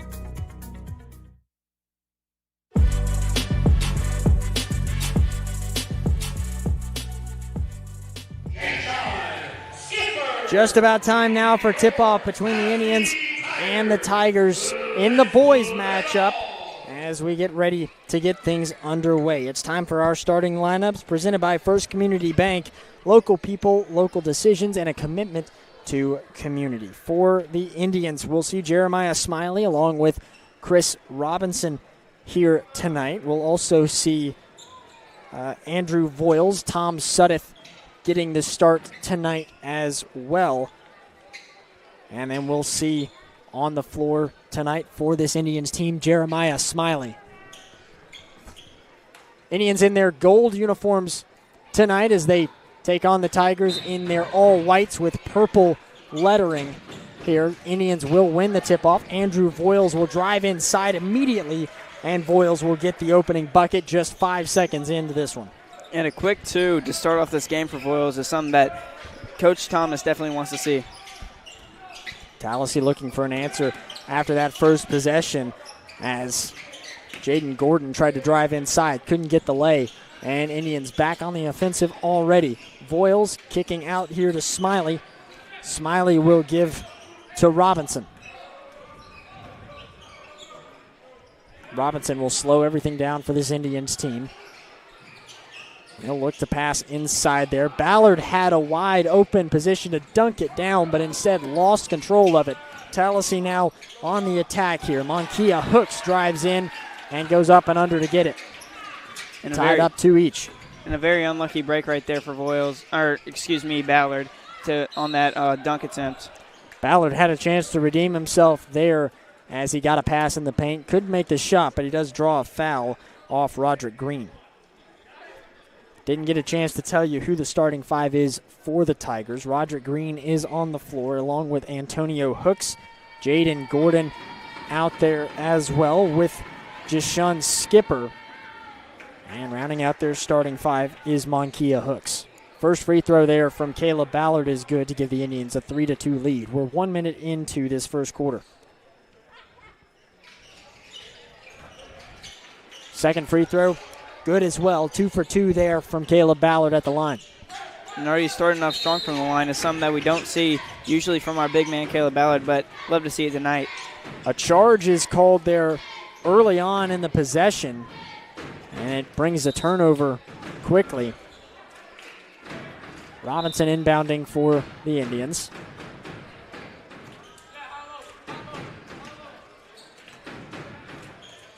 Voiles gets the inbound and will bring it up. He'll lob one inside again, just misfiring to Caleb Ballard as it goes off his fingertips and out of bounds.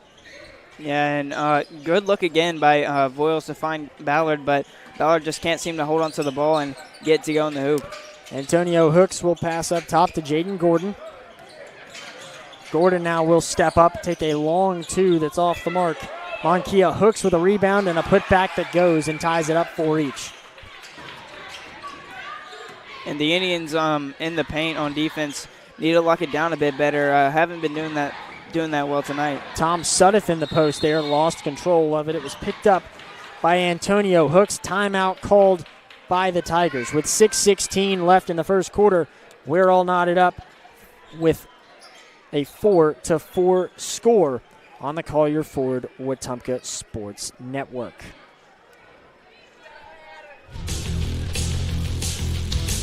First quarter action is brought to you by State Farm agent Jackson Hagan. Like a good neighbor, State Farm agent Jackson Hagan is there. Protect what matters most with State Farm agent Jackson Hagan in Wetumpka. From auto and home to life insurance, Jackson Hagan and his dedicated team offer personalized service to ensure you have comprehensive coverage tailored to your needs. As a local agent, Jackson Hagan understands the unique challenges you face and is committed to guiding you through every step, from quotes to claims. Trusted a neighbor who truly cares. Like a good neighbor, State Farm agent Jackson Hagan is there. We welcome you back now with 6 minutes left in this quarter as Tigers have it here. Tallassee just cannot connect on anything. They had 2 opportunities there. Drove inside with Gordon, couldn't make it, and then a 3 from Skipper, no good.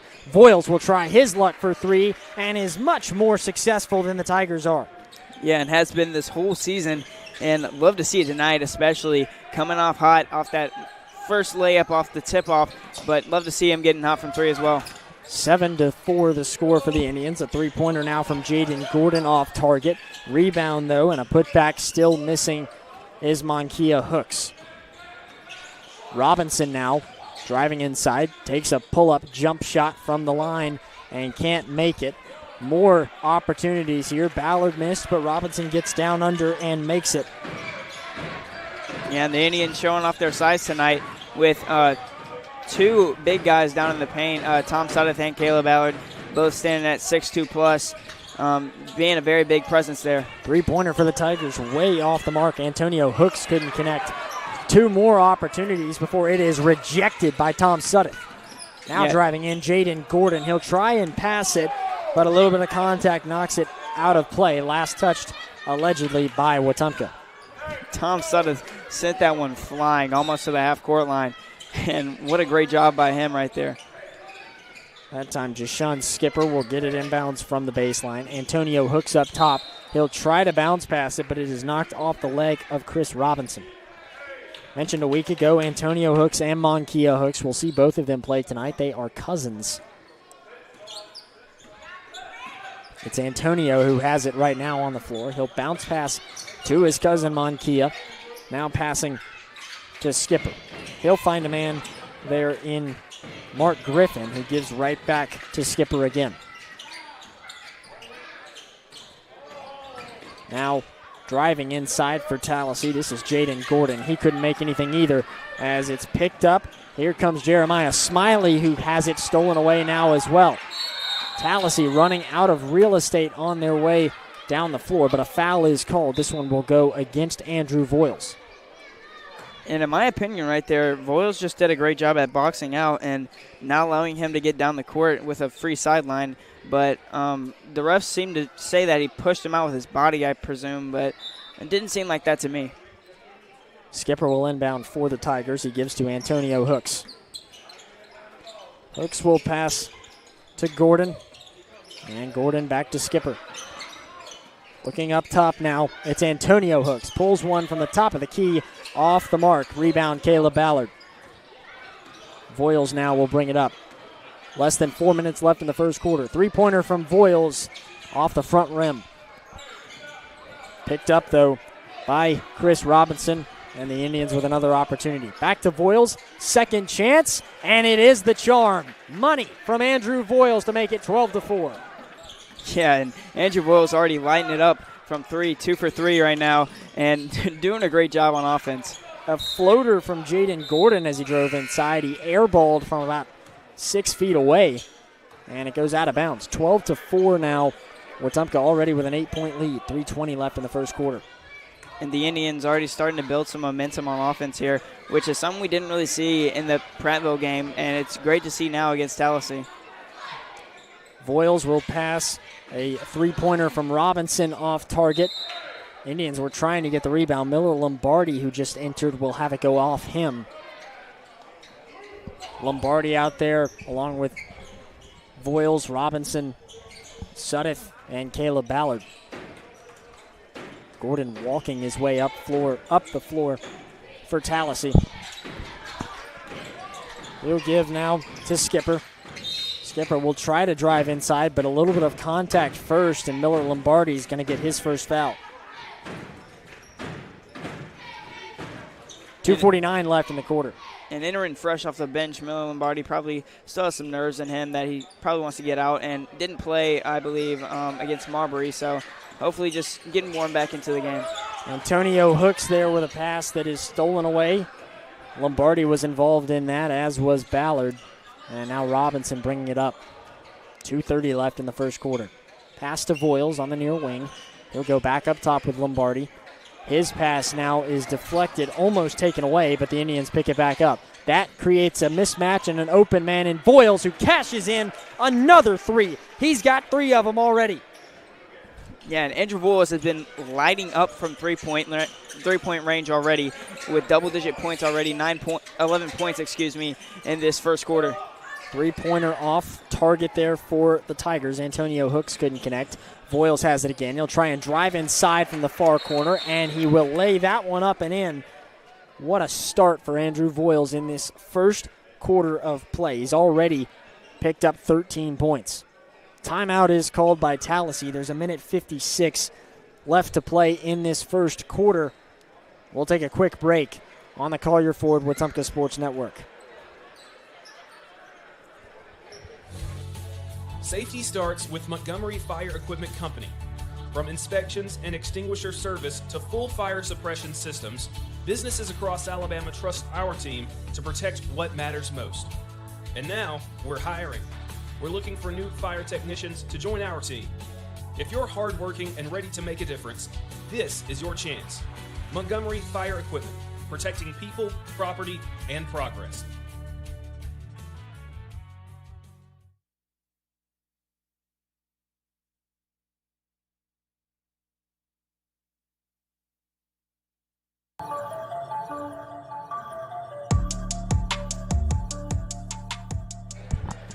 Back now as there's 1:56 left to go in the first quarter. Indians leading it 17-4 at the moment. A technical foul was called just a little bit ago, and Tallassee now will be shooting free throws.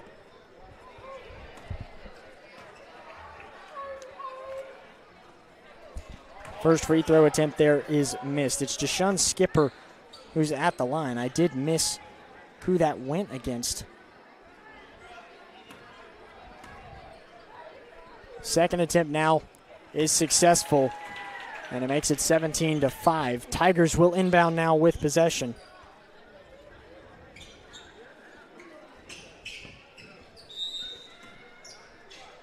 We apologize for the technical difficulties. We're trying to get our camera back up here in just a few moments. There's 1:50 left now in this first quarter. It's 17-5. The Indians lead it over the Tigers. Lombardi now will try and rip it away, but for the moment the Tigers still have it, fighting for it. Ballard rips it away, fires it down court. Robinson could not corral it. Jaden Gordon picks it up for the Tigers. 1:30 left in the first. Pass now to the far side. Corner three off the mark there from Mark Griffin. Now it was Griffin who raced back in. He was able to get a rebound. The three-pointer was attempted by Malachi Griffin. 2 Griffins on the floor as well. Foul was called there as Mark Griffin went up for it. He will now shoot 2 free throws. 17-5 the score with 1:24 left in the first quarter. Missed the first.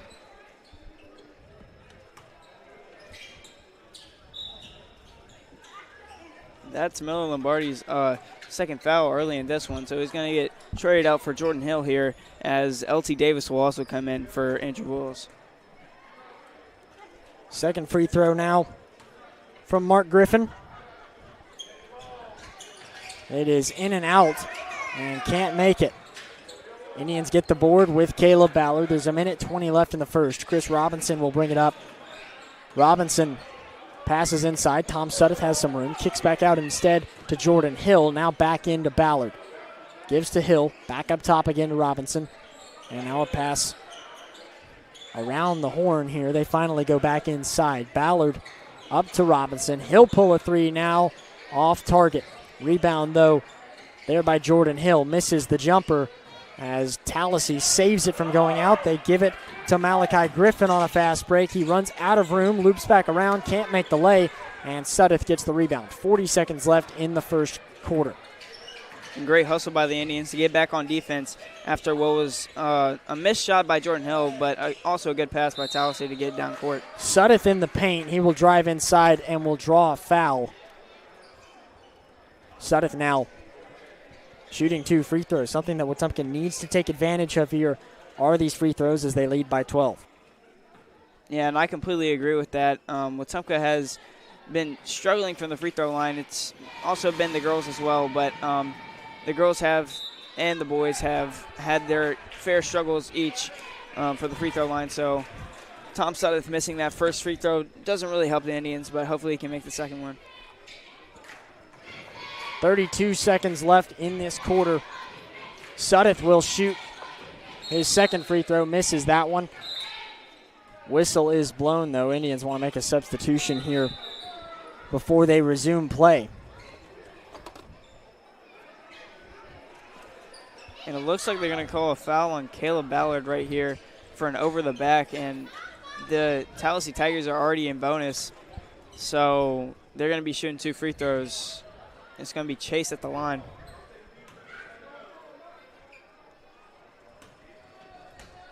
Skipper will be the one to shoot the free throws here. He will miss the first. Still 17-5 the score. Everything has kind of gone dull here at the end of this first quarter. Couldn't make the second either. Rebound now by Chris Robinson. He races down the floor. Robinson stumbling for a moment, 25 seconds. Back around, Jordan Hill. He'll pass inside to Ballard. Ballard goes up for a jam, can't get it. Foul is called, though, against the Tigers. And that was going to look nasty if they didn't foul Caleb right there, because he was going up and with mean intentions. But hopefully he can make these free throws and get those 2 points back. 20 seconds left now in the first quarter. Free throw coming for the Indians. He'll make the first there with Caleb Ballard shooting them.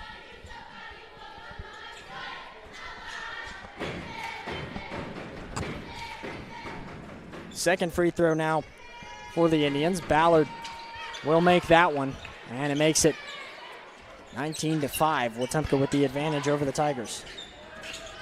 And free throws starting to be a key component for this game for the Indians. Just 9 seconds left. Foul is called as Tallassee had possession for a moment.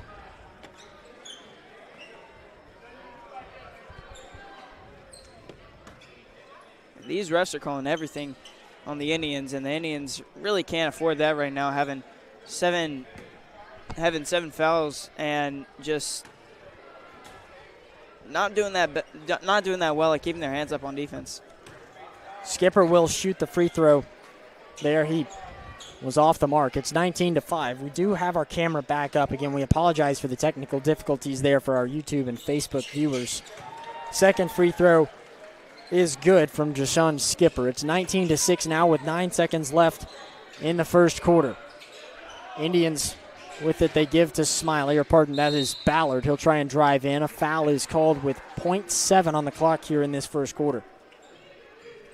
And Ballard taking already a second trip to the free throw line. Excuse me, a third trip to the free throw line. Already making all of his free throws in this one. So hopefully he can continue that streak. Ballard now on the first free throw makes it. It's 20-6.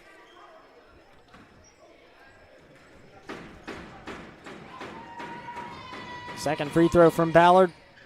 Will bounce around, finally drop in. 21-6 Indians with the lead as the first quarter comes to a close. Black and gold on top, 21-6, with the second quarter coming your way here in just a few moments on the Collier Ford Wetumpka Sports Network. Safety starts with Montgomery Fire Equipment Company. From inspections and extinguisher service to full fire suppression systems, businesses across Alabama trust our team to protect what matters most. And now, we're hiring.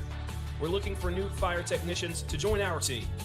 If you're hardworking and ready to make a difference, this is your chance. Montgomery Fire Equipment, protecting people, property, and progress.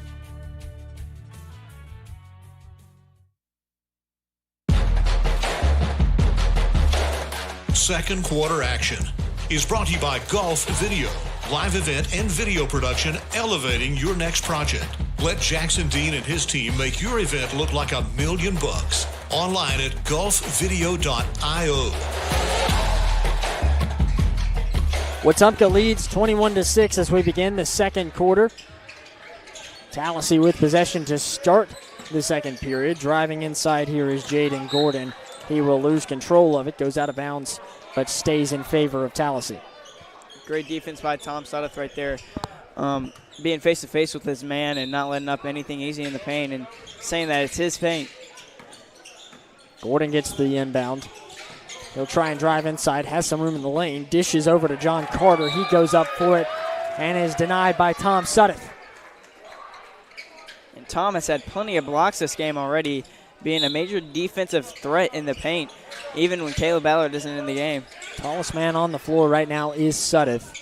Seeing a lot more playing time right now with John Wingard out in Mobile for the football all-star game. Tigers will dish it out now, a pass to Chase Lindsey.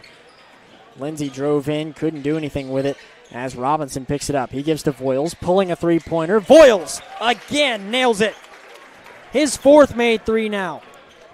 And Voiles has been electric. 4 for 5 from three is absurd in this first half, carrying the Indians on his back and saying he can do it all himself. 24-6 as Tallassee comes down and gets called for a travel. Antonio Hooks the guilty party. That'll force the turnover there with less than 7 minutes left in the first half. And Voiles with 14 of the Indians' 24 points, showing how efficient he can be on offense. Sudduth now, he'll try and drive inside. He can't get it to go in the post. Had his own rebound for a moment, but then had it knocked out of play. Wetumpka will keep it for the moment. Voiles inbounding from the baseline as Malachi Griffin comes in for the Tigers. And out of the game comes Chase Lindsey. Voiles wide open again. Pulls the three. Heat check off the front of the rim there. Battling for the rebound and winning the battle is Monkia Hooks for the Tigers. He'll pass now to Malachi Griffin, who goes up with it and cannot get it to fall. Now a scramble. Everybody stumbling to the ground. It's picked up by Smiley, who gives to Voiles. Voiles will drive inside, trying to continue to do it all on his own, and he does. What a drive and what a lay. Indeed it was, and Voiles just being such a great threat, even on the defensive side. He's catching him a steal right there and passing to Jeremiah Smiley for an easy layup and bucket for the Indians. Showing off the arm there was Voiles as he made that pass. A full court precision throw there to get to him as Smiley laid it in. 28-6 the score as a timeout is called again with 6:02 left to go in the second quarter. This Tallassee team struggling right now, and it's been a bit of a struggle for a team that has historically been pretty successful over the last few years. Coach Kevin Nixon had a lot of success, but then last year they went 2-18 with their last win as a program coming on December 4th of last year against Beauregard. They're trying to right the ship here in year one of D'Angelo Parker's tenure with the Tigers and have not been able to get it going so far. They sit at 0-4 right now in 4A Area 5, have not begun area play just yet. The Indians right now at 9-4. Tigers will have possession from the timeout. 6:02 left in the second quarter. Jaden Gordon will jog up court. Indians not feeling the need to show a whole lot of pressure as they already lead it by 22. Gordon will drive in. He'll try and go from that left side as he just cannot find enough room to get a solid shot attempt up. It goes out of bounds. Andrew Voiles bringing it up now for the Indians. That shows the strong defense by the Indians, sealing the offensive players out of bounds. Monkia Hooks steals it away now for the Tigers. He goes up and has it sent off the backboard by Tom Sudduth. Battle for it on the floor now, and a jump ball is called. Possession arrow going to Wetumpka. Tom Sudduth, man, he has been a dominant presence in the paint. Even with John Wingard out and Caleb Ballard not in this game right now, Tom Sudduth has been telling the players that it's his paint, and he owns that real estate. Indians with it now as Chris Robinson brings it up. He's got it on the near wing. Crossover move, drive inside, has it knocked away. Last touched by Robinson. Good defense there from Monkia Hooks, who got a finger on it and really distraught the dribble drive of Chris Robinson. Yeah, and Chris Robinson looks like he had a free lane to the basket, but props to the Tallassee defender right there, Monkia Hooks, for popping that ball out. 5 minutes left in the second quarter. Tigers driving in. Going up for a lay now was Hooks. He couldn't make it. Monkia missed it. Now a pass up top. Antonio Hooks for three off the mark. Voiles with a rebound. He'll try and drive down. No, he'll pass to Robinson on the far corner as he looks to get into the post. Spinning around, going up. Got the bucket. Count the foul and put him at the line. And Chris Robinson finally getting involved on offense. Haven't really said his name that much tonight, but that was a tough bucket by him, getting the and one to go. 4:42 left now in the second quarter. Chris Robinson shooting an and one free throw after that make. It's already 30-6 in favor of Wetumpka. They were dominant over the Tigers last week as well, where they got that win by plenty. It was 85-36. This and one free throw was made. Tallassee has it now as they trail 31-6, but make it 31-8 after a bucket in the paint by DeMarcus Martin, his first score of the night. Andrew Voiles walking up court very casually. He'll pass up top to Sudduth, who finds Lombardi. Lombardi now drives in, bounce pass to Ballard. Going in for it, he will go up in a contested battle with Hooks that he cannot make the shot. Foul is called there on the rebound, and it'll go against Chris Robinson. Just a bit too handsy right there. I do believe Chris did accidentally push his player in the back trying to go for that board, but great hustle play, and even though it was a foul. Malachi Griffin tried to drive inside, tried to do the Euro, but he took a couple too many steps and is called for the travel instead. And this Indians defense has been playing lights out.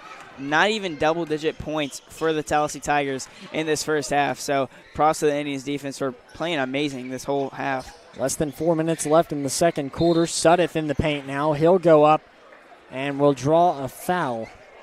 Goes against DeMarcus Martin there. Sudduth now shooting 2 free throws.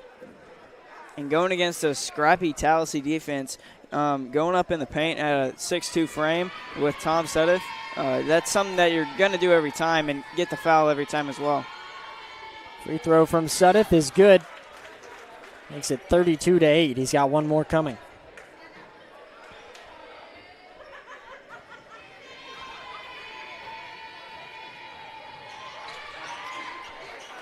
Second free throw good as well. Timeout called by Coach Thomas with 3:44 left in the first half. It is 33-8. Wetumpka on top of Tallassee at the moment. Make sure to stick around for the City of Wetumpka halftime show here in just a few minutes at the conclusion of this second quarter. We'll have plenty of conversations about what's been a dominant first half for this Indians team, and then we'll get ready for the third quarter and fourth to come later on.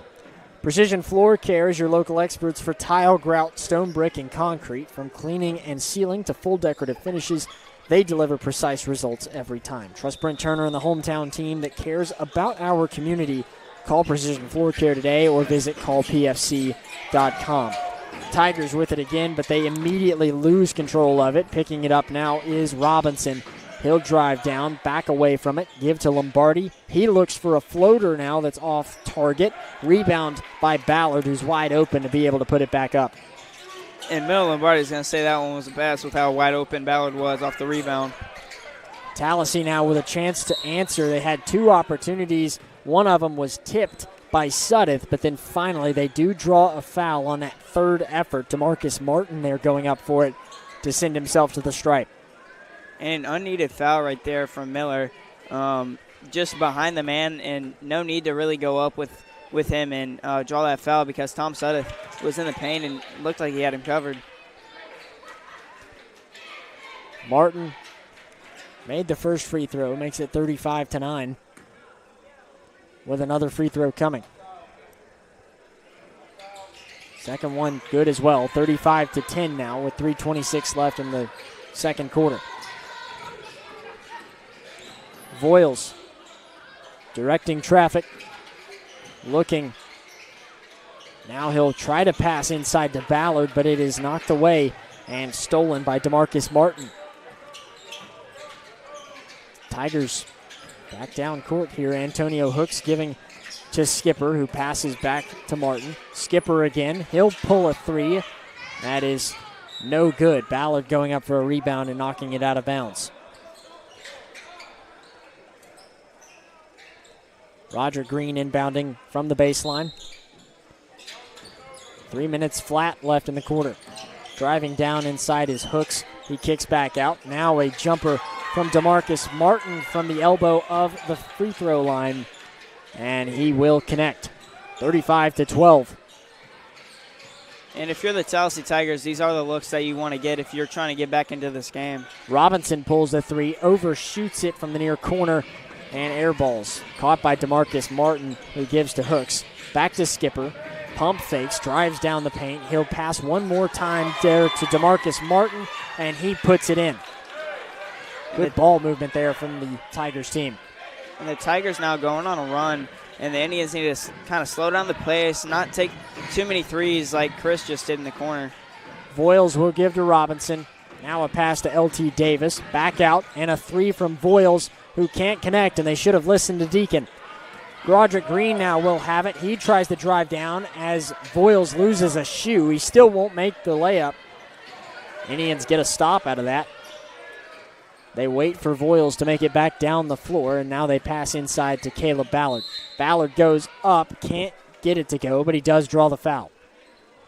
And using the big 6'5" frame right there to his advantage and going up big and tall, so all the defender could really do is just grab his arm and force a foul.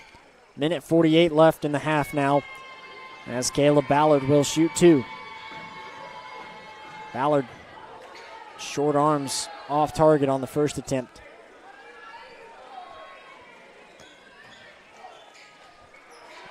Already a 21-point lead for this Indians team.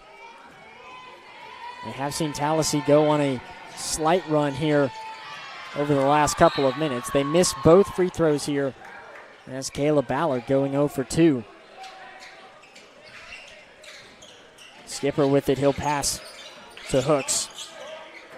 Antonio Hooks with a bounce pass inside to Martin as he has it stolen away now by Andrew Voiles. Foul is called against Tallassee there as Voiles tried to take off. I believe that one went against DeMarcus Martin.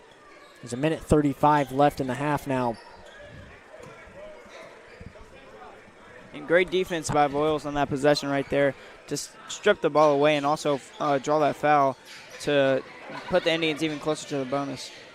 Voiles passing back up top to Suddeth. He gives to L.T. Davis. Now Caleb Ballard with it. Pass to Robinson. He drives inside, spinning around, losing the ball. It goes out of bounds. Again, a turnover from this Indians team. Yeah, and when you're triple covered like that, you don't really want to go into the paint. You might want to pass it back out, look for a more open look, and not really force anything like that. 35-14 as Voiles steals it. He gives to Robinson, who jams it down. And Robinson making up for his miscue with a massive slam to put the Indians ahead 37-14. Stolen away now by the Indians. Alley-oop and put it down. The flush from Caleb Ballard. 39-14, Indians on top still. Tallassee looking for an answer. Rejected by Ballard. Andrew Voiles now. He'll drive in. Give to Suddeth. He won't go for the dunk, but he takes the safe lay to make it 40-14, Wetumpka. 41-14, that is.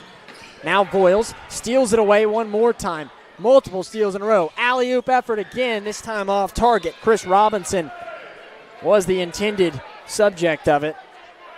Goes out of bounds. Last touch by Tallassee. And the Indians building some real momentum right here. That alley-oop to Caleb Ballard was absolutely insane. Went up and got that thing and brought it back down on the Tallassee Tigers. What a quick string of events there for this Indians team to regain the momentum and easily establish this lead at 41-14. 22 seconds left as they inbound to Chris Robinson. Trying to close out this first half with another bucket. 15 seconds now. Robinson still holding on to it. 10 seconds. Now, from that near corner, got to do something. 5 seconds on the clock. Still nowhere with it. 3, 2, 1. He'll pull a three, and it toilet bowls in and out. Will not go, and that will end the first half. 41-14 your score. Wetumpka dominant through the first 16 minutes on the Collier Ford Wetumpka Sports Network. In Wetumpka, we take pride in our hometown. And so does Brent Turner, owner of Precision Floor Care. A Wetumpka graduate and now a local small business owner, Brent built Precision Floor Care on a commitment to serve his community. From tile and grout work to stone, pavers, and concrete, Precision Floor Care delivers precise, hard surface flooring solutions that protect the places that matter most. Precision Floor Care. Precise, hard surface flooring solutions. Learn more at callpfc.com. When a sports injury has you sidelined, Baptist Ortho Now offers comprehensive orthopedic care with no appointment from 8 a.m. to 8 p.m. Monday through Saturday, with board-certified specialists treating injuries and expert physical therapists administering everything from sports medicine to everyday recovery treatment. Baptist Ortho Now, getting you off the bench and back in the action. East Chase across from Target. Hi, I'm Beverly Wright with RE/MAX Cornerstone Realty. I know buying or selling a home is a big decision, and that's why I treat every client like family. Whether it's your first home, your forever home, or anything in between, I'll make the process as smooth as possible. I'm Beverly Wright at RE/MAX Cornerstone Realty, here to serve you.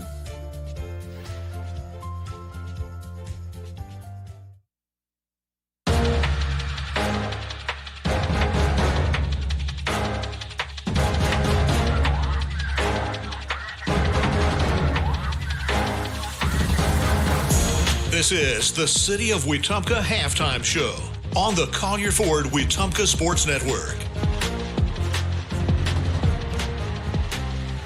Well, it's been all black and gold here in this road game at Tallassee. The Indians leading at 41-14 in the boys matchup after the first half of play. Almost a 30-point advantage right now over this Tigers team, and we've seen plenty of fireworks from this Indians team so far. Andrew Voiles making 4 3-pointers already to open up this game. He had 3 of them in that first quarter. And then we've seen plenty of action as well from guys like Caleb Ballard and Chris Robinson, who we've both seen with opportunities to dunk the ball here in this one. What a start to this Indians game, or for this Indians team, especially after the struggles that they had yesterday against Prattville. Yeah, I completely agree, and I'd just like to go back on that alley-oop dunk. That was absolutely electric. I mean, I haven't even seen that in a high school game before. So, honestly, great pass to Caleb Ballard off that almost out-of-bounds ball. But Chris Robinson also, amazing dunk, but the main thing I also like to point out is the Indians have been doing great at moving the ball and keeping it very conservative. While the girls' team really couldn't do that, the boys are having much success at just creating space and passing the ball around at short ranges. Yeah, no question about that. And they've got to really figure out a way here, this Tallassee team. They have to try and find a way to stop Wetumpka, who has just been able to execute almost flawlessly. I will say that one of the only struggles this Indians team has had is they have still seen multiple turnovers throughout that first half. They've kind of had to try and clean that up a little bit, something that we are still seeing kind of similar to the game yesterday. We've had a couple sloppier plays that I think maybe is still giving Wetumpka a little bit more grace when you're going up against a 4A program in Tallassee as opposed to the high-speed team that Prattville had yesterday. This Indians team trying to move to its 10th win of the year. A reminder of what they have on deck. They will head out to the Spain Park Classic next week, December 19th through the 20th, and they'll have a tournament at Stanhope Elmore on the 29th and 30th as well. We'll have the second half coming your way here in just a few minutes. Indians lead at 41-14 on the Collier Ford Wetumpka Sports Network. In Wetumpka, we take pride in our hometown. And so does Brent Turner, owner of Precision Floor Care. A Wetumpka graduate and now a local small business owner, Brent built Precision Floor Care on a commitment to serve his community. From tile and grout work to stone, pavers, and concrete, Precision Floor Care delivers precise, hard surface flooring solutions that protect the places that matter most. Precision Floor Care. Precise, hard surface flooring solutions. Learn more at callpfc.com. Come to Collier. It's the 2025 Model Year Sales Event at Collier Ford. Drive home America's favorites with zero down, 0% APR financing, and no payments for 90 days. That's right. Get into a new Explorer, F-150, Escape, and more without paying a penny up front. And enjoy 3 full months before your first payment. Don't miss out. Come on. Come to Collier. Come to Collier. Hi, I'm Chad Barrett. Growing up here in Central Alabama, I've always believed in doing the things the right way with honesty and hard work. That's exactly how I approach real estate. From your first showing to the closing table, I'll be by your side. Call me, Chad Barrett at RE/MAX Cornerstone. When your job depends on quality building materials, depend on Russell Do-It Center and Building Supply. From framing lumber and roofing to concrete, drywall, and fasteners, we've got the materials to build it right and build it strong. Whether you're a contractor or a do-it-yourselfer, if you're building, you belong here with dependable products and local service you can trust. Russell Do-It Center and Building Supply is your go-to source for building materials. Experience and knowledge from the pros. Russell Do-It Center and Building Supply. Hi, I'm Kathy Thornton with RE/MAX Cornerstone Plus. Helping families here in the River Region is more than a job, it's personal. I take the time to listen, understand what you need, and fight to get you the best deal possible. Whether you're buying or selling in Central Alabama, let's work together to make it happen. I'm Kathy Thornton at RE/MAX Cornerstone Plus, here to help you every step of the way.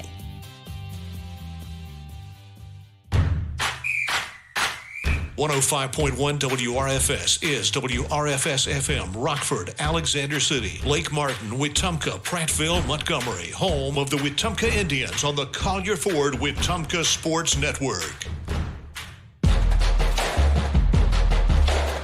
Third quarter action is brought to you by Radio Alabama Sports. Game on, online at radioalabamasports.net.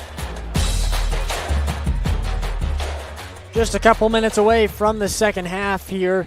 Gavin Baxley alongside Deacon Meeks as the Indians lead it 41-14 over the Tigers right now. And it's been worth noting that, despite missing John Hudson-Winger, they really have not skipped a beat. Tom Suddeth, multiple blocks so far. He's been impressive. Yeah, I wouldn't even be surprised if Tom Suddeth got a triple-double off of points, rebounds, and blocks, because that man has been efficient and getting them blocks in the paint, and just has been a great defender overall for the Indians. He is a bit lacking in the points department at the moment, but he has been a defensive asset to this Indians team so far, especially in the blocking department throughout this one. We're just about a minute away from the start of the second half as Wetumpka is looking for its 10th win of the season. Coach Thomas really tracking for what is appearing to be another impressive year for this Indians team. Coach Thomas in his 4th season with Wetumpka took the Indians to the state tournament last year after winning the area tournament, and they have high expectations for that again. They will begin area play at the start of the new year on January 6th. The Indians have Percy Julian at home back in Wetumpka, and then they'll have Stanhope Elmore right after that on January 9th on the road. 4 area matchups, all of those all taking place within about 2 weeks of each other. It really moves quickly once we get past the new year as the regular season comes to a close there at the end of January. We now resume play as the second half begins. Tallassee will have it with Jaden Gordon. He'll pass now to a man in Malachi Griffin. Griffin tries to drive inside. He won't be able to connect on anything as it goes out of bounds. 41-14 now. Wetumpka coming down the court. Voiles trying to start off the second half strong, and he does. Another three-pointer for Voiles. And tallying up his score right now is Voiles, just absolutely dominant from the three-point line, and has been all season, been his whole career, and continues to be tonight with his 5th three-pointer of the night. 19 points right now for Andrew Voiles as he starts off the second half the same way he started the first with an early bucket. This time from beyond the arc. Tallassee came back down the floor and lost control of it. Monkia Hooks there called for a foul as Wetumpka picked up the ball. Jeremiah Smiley there was the one to scoop it up and draw the foul. 44-14 our score now. Voiles. He'll lob one now to Suddeth. Right in the post, kicks back out. Ballard pulls one from the free throw line. It takes a couple bounces and will not fall. Indians able to come back away with it. Smiley chased it down. Robinson has it now on the near side. Drives down the baseline, goes up for it. Too much on it as it comes off the backboard. A missed second chance opportunity from Caleb Ballard, but Robinson picks it up again. Lobs into Suddeth. Suddeth back out. Robinson, long three-pointer, and it won't cash. Ballard had a chance at the rebound, but Monkia Hooks comes away with it instead. And plenty of boards right there from the Indians, and even though they came up with no points, it was a very great possession on offense for the Indians. Hooks now will drive inside. Monkia misses as Ballard gets the rebound. Tries to pass it all the way down the floor, but Griffin able to pick it up after the pass was tipped. He'll drive inside and be called for a travel, though, as he picked it up late. And yet another travel, causing a turnover for the Tigers. So that's evidently becoming a problem as the Indians start bringing the ball out and get things started on offense. Just over 6 minutes left to play in the third quarter. Voiles yelling communications to the rest of his teammates here as they try to get the play set up. Smiley up top. He'll pull a long three. That won't fall. Suddeth with a board. He'll give to Voiles. He pulls one, and from beyond the arc, he will miss. Whistle blown as it went off the top of the backboard there, and that qualifies as out of bounds. 5:54 left in the third now as Tallassee quickly moving down the floor, driving inside. This is Monkia Hooks who goes up. He'll miss the lay, but draw the foul.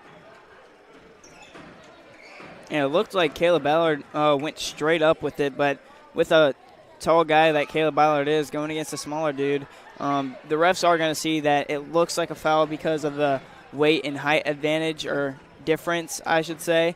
So just unlucky call for Caleb right there. Monkia on the first free throw, he misses. Hooks with another opportunity. Trailing by 30 right now to the Indians. 5:46 left in the third. He'll make the second free throw. It makes it 44-15. Voiles walking up the floor. Voiles pulls another three. Off the back of the rim there. Robinson tips it and scoops it up off the ground. Now he's open for a far three from the far corner. He missed it as well. Monkia Hooks now racing coast to coast and fumbled it as he was trying to go up. A foul is called. I'm going to say that one against Jeremiah Smiley. And man, Robinson has not been able to connect from three tonight, which is something he's usually primarily good at. And looks like a team's going to take a timeout here. Yeah, Hooks will be shooting free throws here, but first, Tallassee wanted the timeout. 5:20 left in the third quarter with that timeout taken. Again, if you weren't with us there in the first game of the night with the girls did get a big win over the Tigers in that one, and they will move on to their record of 11-3. A nice job by that Indians team and Coach Winchester to get a big victory over the Tigers in that one. And Wetumpka with the boys, they are well on track to do just the same right now as they lead it 44-15, almost midway through the third quarter. Free throw attempt there is good from Monkia Hooks.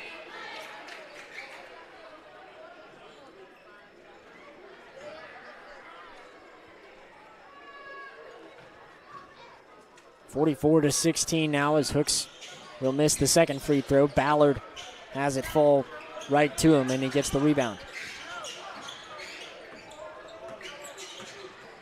Now for the Indians. Robinson driving in, kicks back up top. Ballard has it. Ballard will try and hand off. He'll give that one to Smiley. Gave it back to Robinson again. Up top to Ballard. Ballard now trying to drive in from the left side. Goes up. Almost had the lay, but he does draw the foul. Yeah, that was very close on that layup attempt by Caleb Ballard, but instead he's going to be shooting two, so I guess it would be a strategical foul from Tallassee to take the possible 2 points instead of the definite 2 points, but great take by Caleb Ballard. First free throw there from Ballard will not go.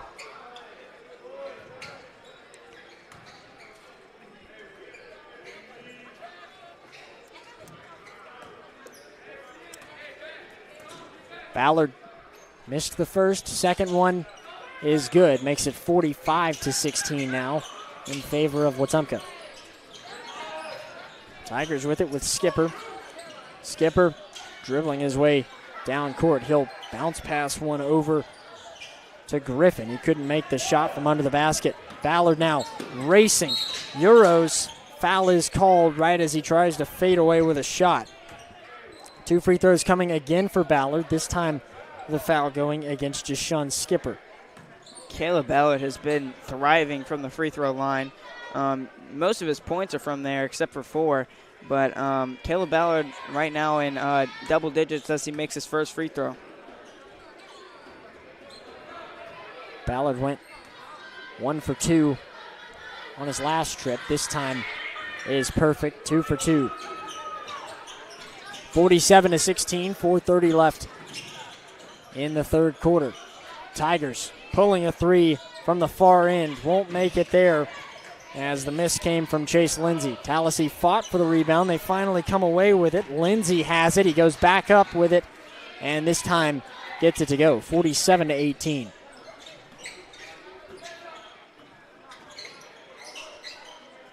Voiles for Wetumpka, 4 minutes left in the third. He'll try and drive in, but a foul called against Skipper before he ever attempts a shot.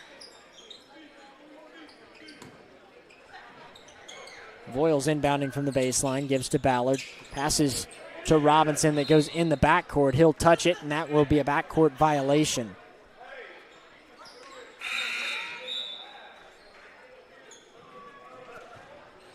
Tallassee inbounding now with Jashun Skipper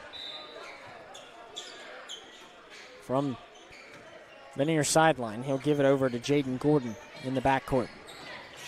He'll pass now over to Lindsey. Lindsey lobbing back to Skipper. Skipper thought about a drive. He'll step back, pull a long two that is off target. Fighting for a rebound there, and Mark Griffin is going to get it and be credited with the 2-point bucket. Yeah, it was definitely a toss-up of that bucket right there, but a good bucket right there off the board. Robinson now drives inside, had plenty of room on that left side, came in and easily laid one up. Yeah, it was a very easy layup for the Indians, probably the easiest one they've had tonight. So good job on the dribble drive by Chris Robinson.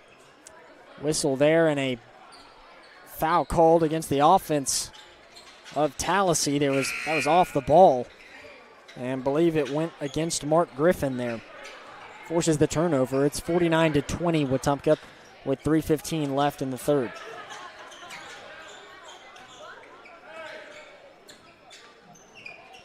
Now Lombardi has it. He'll pull a three. That one misses. Rebound Suddeth. He goes up and cannot get it. But again, drawing the foul is Suddeth. He'll be shooting 2 free throws now. And the Indians already in the bonus in this one. Tallassee already having five fouls as well. So good job for drawing the fouls and going into the paint, getting the dirty work done. Free throw from Suddeth is good. Makes it 50-20 in favor of the Indians.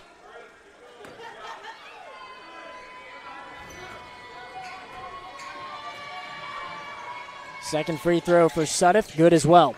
51-20, Wetumpka. Deshaun Skipper will launch it down court to John Carter. He passes now to Lindsey. Back up top. This is Skipper. He'll try and drive in. Instead, he'll back off. Still with it. He finally passes to Carter. Up top again, Jaden Gordon. Gordon now, he'll pull a three from the far wing. Off target, rebound by Lombardi. Voiles now, quickly giving in transition. Suddeth with the jam. And that's something new. We haven't seen Suddeth yam one like that since last year. So amazing to see him back in this building, getting up high and getting the dunk to go for the Indians. Tallassee trailing 53-20. Bounce pass inside for the Tigers to Martin. He couldn't get anything out of it. Lombardi picks it up. Now Miller, he gives it over to Robinson. Robinson drives inside. The lay won't go. Ballard would have had a putback, but instead a foul is called offensively against Robinson. I guess they said he had a little bit too much momentum there. Yeah, Caleb Ballard, I think got called for the push-off on that one. So just going up a bit too aggressive for the board.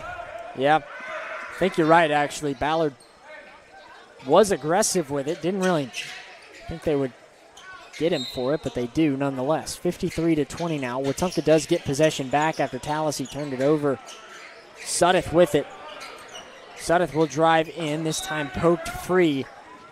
He was calling that he was slapped on the wrist. They're not going to call a foul for it.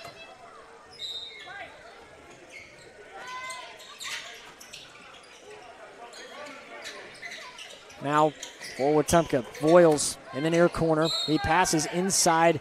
This is Ballard who went up for it. He couldn't get it, but again, drawing the foul.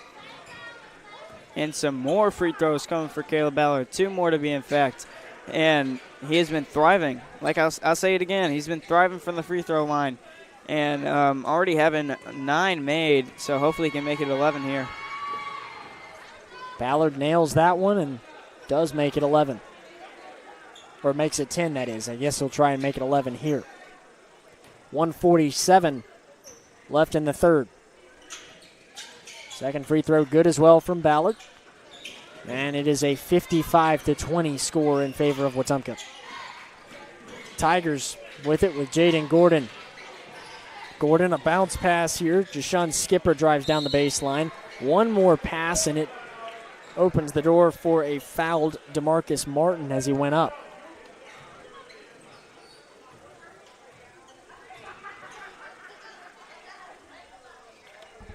Martin now will shoot 2 free throws. 1:34 left in the third. First one is good. Another free throw coming here for Martin in just a moment.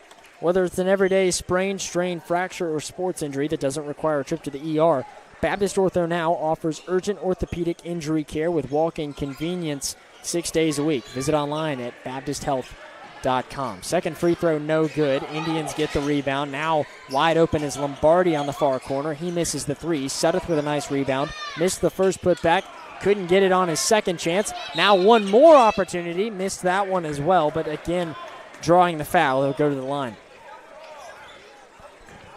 And that was about 3 consecutive rebounds right there from Tom Sudduth, getting his own board 3 times. And that is just very impressive and a very big height difference and skill difference in the paint, getting big and also drawing that foul.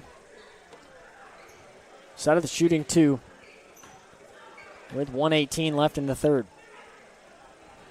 Off the front of the rim there from Sudduth.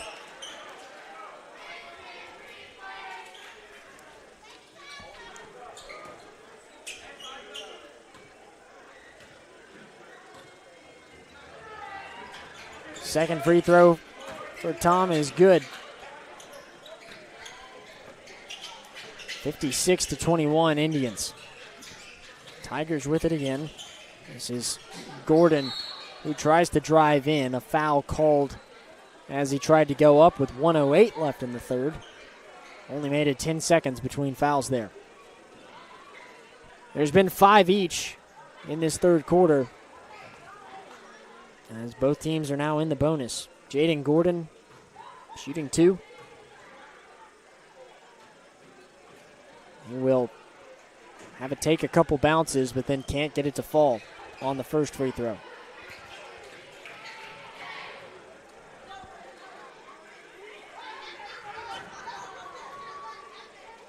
Gordon with a second attempt now, also off target. Andrew Voiles gets the rebound. He'll try and drive in quickly, trying to avoid some traffic and able to get into the paint and drop it through.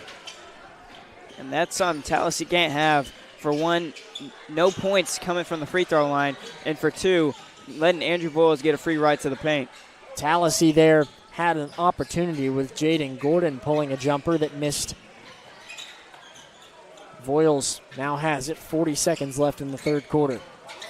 Voiles passing over to Ben Tucker. He gives to Lombardi, who pulls the 3 and misses.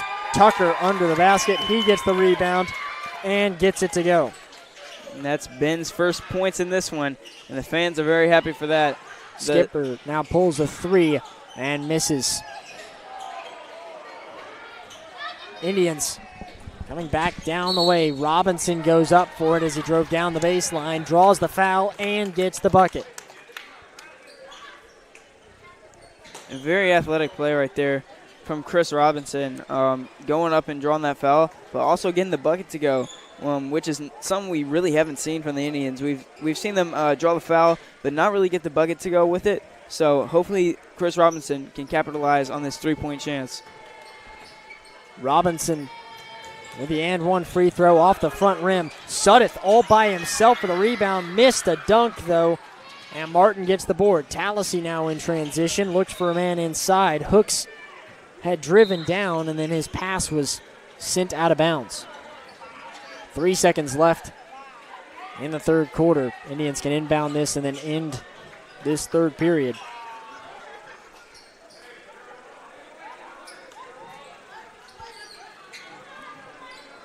Waiting on them to inbound this as Lombardi will give it over, and Lombardi pulling a half-court shot. It hits the ceiling there and will miss. 62-21 the score after the third quarter. Indians dominating as we head towards quarter number 4 on the Collier Ford Wetumpka Sports Network. Hey, I'm Chad Barrett with RE/MAX Cornerstone. I love helping families in Central Alabama find their place to call home. Whether you're buying in Prattville, selling in Wetumpka, or moving anywhere across the river region, I'll make the process smooth and successful. Call me, Chad Barrett at RE/MAX Cornerstone. Let's find your perfect home together.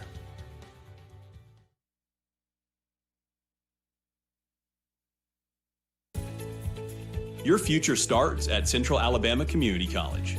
At CAC, you'll find affordable tuition, flexible class options, and programs that prepare you for careers in healthcare, technology, business, and more. Whether you're working toward a degree, training for a new job, or transferring to a 4-year university, CAC is here to help you succeed. Enroll today and take the first step towards your future with Central Alabama Community College. Visit cacc.edu to learn more. Wetumpka leads it as we enter the fourth quarter. Plenty of substitutions, but first a steal for Tallassee. They quickly come down the floor. Antonio Hooks goes up and draws a foul. We'll have a running clock the rest of the way here as Wetumpka leads it by 41, 62-21. On the floor right now, Miller Lombardi along with Jordan Hill, Ben Tucker, Hayes Lorenzi, and DJ Kendrick. Kendrick and Lorenzi both appearing for the first time tonight. Hooks now with the free throw. He missed both of them, and it remains 62-21. Lorenzi driving, pass misfires. Ball comes our direction and easily goes out of bounds. Tallassee with possession now. Skipper gave it to Hooks, who brings it up the floor. Hooks now passes. A three-point attempt is money for the Tigers there as they make it 62-24. Inbound to Lorenzi, who gives over to Kendrick. Kendrick now will draw a foul.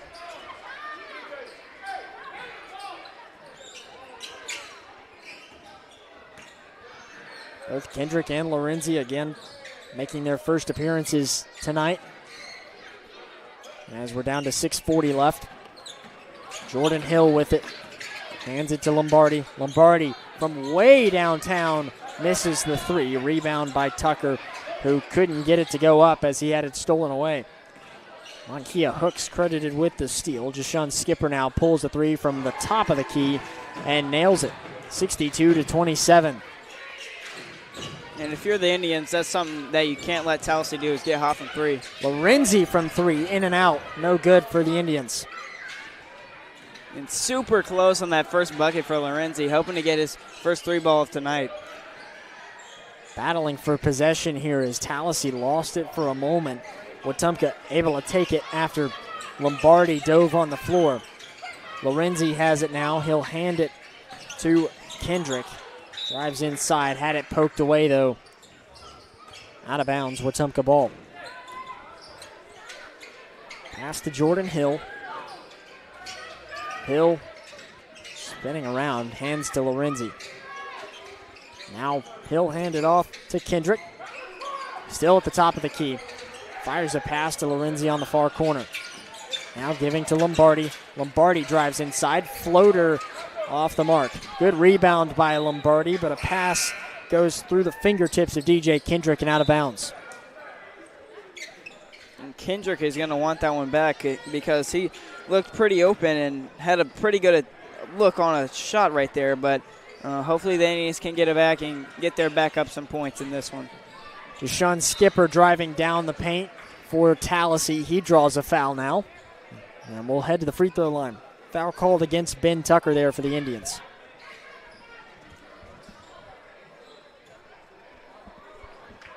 Hey, tomorrow, Wetumpka Track and Field is back at it in Birmingham. They'll be at the Holiday Invitational for their second indoor track meet of the season. I want to wish Coach Brown and that team the best of luck in their second meet, all of them taking place at the Birmingham Crossplex. Skipper will miss the free throw there as it's 62-28. A jump ball was called as Tallassee almost stole it away. They do still get possession of it, thanks to having the possession arrow in their favor. Antonio Hooks inbounding for the Tigers. Gives to Skipper. Now Skipper look to drive inside, step back, pulls the three. That one's good again. Jashawn Skipper getting really hot for this Tallassee team. Yeah, and he's been lighting the three ball up in this one as of lately. LT Davis drove down, passed it over to Ben Tucker, who just made the lay to make it 64-31. 4 more minutes left to play. Skipper will pass now to Hooks. Antonio Hooks driving inside. He'll get a layup to go. 64-33 the score now. Wetumpka almost had it stolen away as Jordan Hill was trying to pass it to L.T. Davis. It was poked out by Roderick Green. Last touched by Wetumpka, actually, so Tallassee does force the turnover. Skipper giving to Hooks. Hooks now kicks out to Monkia Hooks, that is. And now Skipper, he'll drive inside and easily underhand jelly roll it to make it 64-35. Now the Indians got to start calming it down right here, not letting Tallassee get too hot and start a comeback late in this one. DJ Kendrick was there in the paint, went up for it, and drew the foul. And Tallassee's getting hot, but nowhere in the range really of mounting a comeback, especially since this clock is going to continue to roll without any stoppage. Clock still ticking with 2:53, although I believe Tallassee has maybe protested that they ought to stop it since they're within 40 points again. Now trailing 64-35. The missed free throw there from DJ Kendrick. So they have cut it back down to a 29-point game. Kendrick trying to put it back to 30 if he can make this second free throw. He will, and it is 65-35. Malachi Griffin for the Tigers. He gives to Skipper, who now tries to drive inside. Step back jumper for 2, and it won't fall. Good rebound here for the Indians as down comes DJ Kendrick. Spins around, and he stepped out of bounds with that heel, and it'll be a turnover. Yeah, and going just a bit too fast down court. Didn't wait up for his teammates to join him, so very costly turnover right there by Kendrick. Less than 2:15 left to play as a man drives inside. That was Jaden Gordon, who went up for a hooking shot, didn't make it. A foul called there shortly after. DeMarcus Martin now will head to the free throw line after a putback effort. 2 minutes left to go. Clock ticking again as it is 65-35. Yeah, and as you said previously, Gavin, this game is far well out of reach for the Tigers, but they sure are playing the game very well. They're still playing with heart and passion, and that's what I love to see because it's a game of basketball and anything can happen. They get back within 30, so the clock did stop for a moment for that second free throw. He missed that, and there's 1:45 left now as the Indians bring it up court 65-36. Kendrick will try and find Tucker. He couldn't. Stolen away by DeMarcus Martin. Passing to an open man. Pulling the three here is Chase Lindsey, who cashes it. Another big three for this Tallassee team here in the fourth quarter. 65-39, 1:20 left. Jordan Hill gives to Lorenzi, who pulls a long three. That one was well off target. Yeah, and just a bit antsy trying to get some points in this one, so he definitely just wanted a heat check and shoot the ball. Three-pointer now from Jashun Skipper also misses with 1 minute left to play. Jordan Hill will race down the floor. He gives to Davis. Davis, step back, thought about a shot. Instead, he no-look passed it to Hayes Lorenzi, but was a bit off target. Goes out of bounds. 45 seconds left now as both teams really taking turns seeing who can pad the stats. Skipper step back. He'll now jack up a three. That one is no good. Lorenzi with the rebound, racing down the court. Lorenzi trying to do it himself. Coast to coast with the layup. And Lorenzi gets on the board.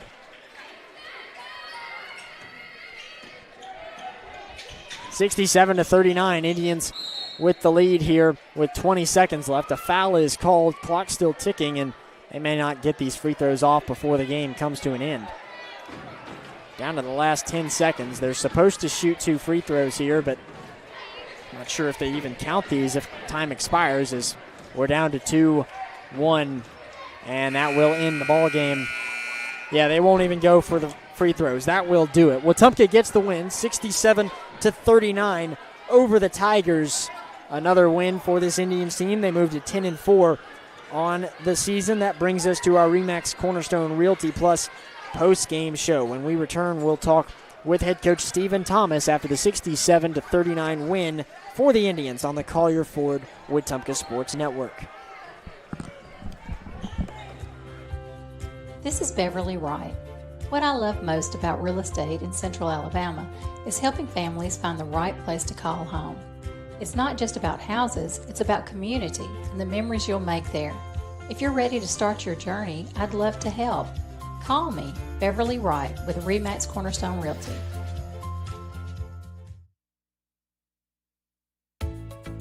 Hungry for fresh, flavorful seafood? Come to Wharf Casual Seafood, your local spot for shrimp, crab claws, mahi-mahi, and all your coastal favorites. Looking for a budget-friendly bite? Check out our tasty lunch specials featuring wraps, salads, shrimp, and more. Wharf Casual Seafood, wharfcasualseafood.com. The coast is here.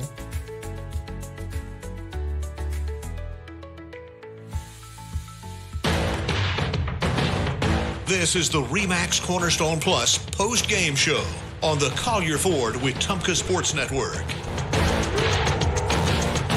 We welcome you in now to the RE/MAX Cornerstone Realty Plus post-game show. Gavin Baxley and Deacon Meeks, and we're now joined by head coach Stephen Thomas after the 67-39 win over Tallassee. And coach, seems like a lot of the issues that came from yesterday seem to be a bit cleaned up here today. Yeah, we want to lock in on the turnover part that really plagued us last night against Prattville, second half. For the most part, we had a clean game. I know first half we only had 8 turnovers.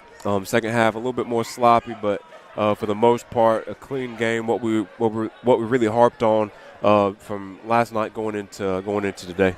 How about Andrew Voiles, by the way? 5 made threes here tonight. He has continued this season to be a big impact player for this Indians team. Yep.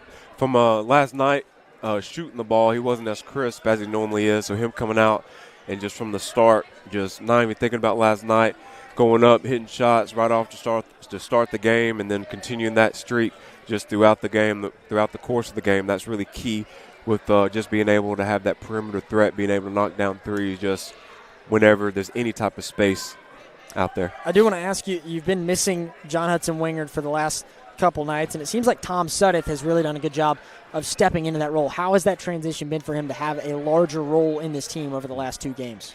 Yeah, we knew last year Tom would be a big force for us, and John Hudson himself has improved when we got him back last year in January. So those two together, along with Caleb, I mean, that's a 3-person big man rotation that we can have that we know we're going to get high effort, high energy, control the boards, and be able to feed those guys in the post to reward them for what they do for us on those boards.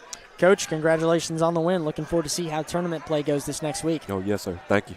That's Coach Stephen Thomas, who just joined us after a 67-39 win for the Indians. We'll be right back on the Collier Ford Wetumpka Sports Network. Hi, I'm Kathy Thornton. I built my business at RE/MAX Cornerstone Plus by being honest, dependable, and always putting my clients first. If you're ready to buy your first home, sell your current home, or just want to talk about your options, I'd love to help. Reach out today. Kathy Thornton with RE/MAX Cornerstone Plus, where neighbors become clients and clients become friends. And then I'll take another break, come back, and wrap it up completely. Gear up for a flavor victory at Wharf Casual Seafood. Whether you're craving seafood classics like shrimp or crab claws, or wanting to tackle a juicy burger or crisp salad, we've got your winning play. Dine in with us or grab a meal to go and find out why every bite is a win at Wharf Casual Seafood. Check out our menu at wharfcasualseafood.com. The coast is here. It's whack-a-mole. That's how we do this.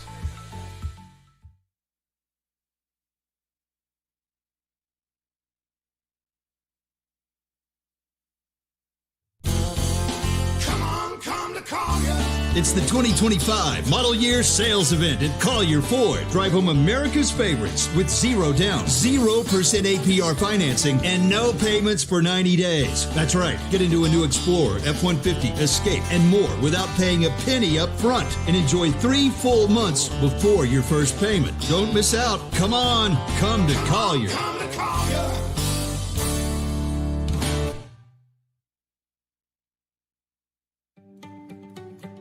Hi, I'm Beverly Wright with RE/MAX Cornerstone Realty. Every move is different, and so is every client. That's why I take the time to listen, understand, and guide you through the process with care. Whether you're buying or selling in the River region, I'm here to make it simple. Let's do this together. I'm Beverly Wright with RE/MAX Cornerstone Realty.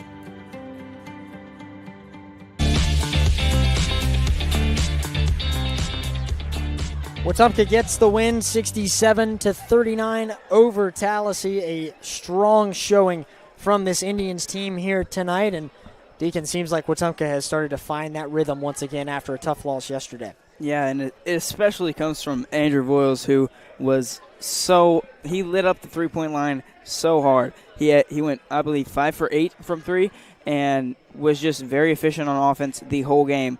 Got it done driving to the basket, got it done passing it around, and also got plenty of steals to go along with his box score. So I would also like to point out Caleb Ballard, who was a great paint threat, along with his duo Tom Suddeth, who both got plenty of blocks and were a big key factor in the Indians building such a big lead against these Tallassee Tigers. 21 points for Andrew Voiles. He is tonight's Precision Floor Care Player of the Game, as he manages to lead the Indians to this 67-39 win. But you're exactly right. A lot of effort from Tom Suddeth and company in their efforts as well, with blocks, not necessarily having a strong night on the box score with points, but Suddeth having plenty of impact defensively with the blocks and turnovers forced. Indians with a 67-39 win over Tallassee. When we return, we will wrap things up from Tallassee on the Collier Ford Wetumpka Sports Network. Looking to tackle your next home project? Look no further than Russell Do-It Center and Building Supply, with same-day pickup, ship to store, and ship to home, all available at RussellDoItCenter.com. Whether it's paints, tools, lumber, or lawn care, we've got what you need with the service you can trust. So be sure to shop today at RussellDoItCenter.com. RussellDoItCenter.com. Experience and knowledge from the pros. Russell Do-It Center and Building Supply.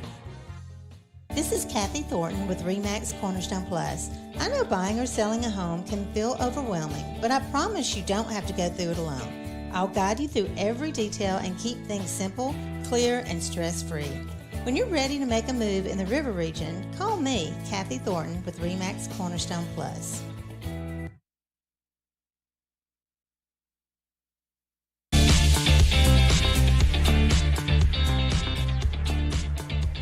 Back again for the final time tonight. Our scores 45-34 for the ladies and 67-39 for the men. The Lady Indians now hold a record of 11-3, and the men move to 10-4. Along with Deacon Meeks, I'm Gavin Baxley. The next matchup for the Indians, they'll both be heading to tournaments, as the boys will head out to the Spain Park Classic, while the girls will have the Trinity Christmas Tournament in that. The next time we are on air, we are hoping to be able to cover the Stanhope Elmore Christmas Classic, but the home game broadcast will be Percy Julian on January 6th. We'll have coverage of that one as well. Again, our final scores tonight for the ladies, 45-34, and for the men, a 67-39 win over the Tigers. Wetumpka Indians basketball is an exclusive presentation of the Wetumpka Sports Network. This has been a presentation of Radio Alabama Sports. This broadcast is copyrighted by Radio Alabama for the private use of our audience. Any other use of this broadcast, descriptions, or accounts of the game without Radio Alabama's consent is strictly prohibited. Thanks for listening.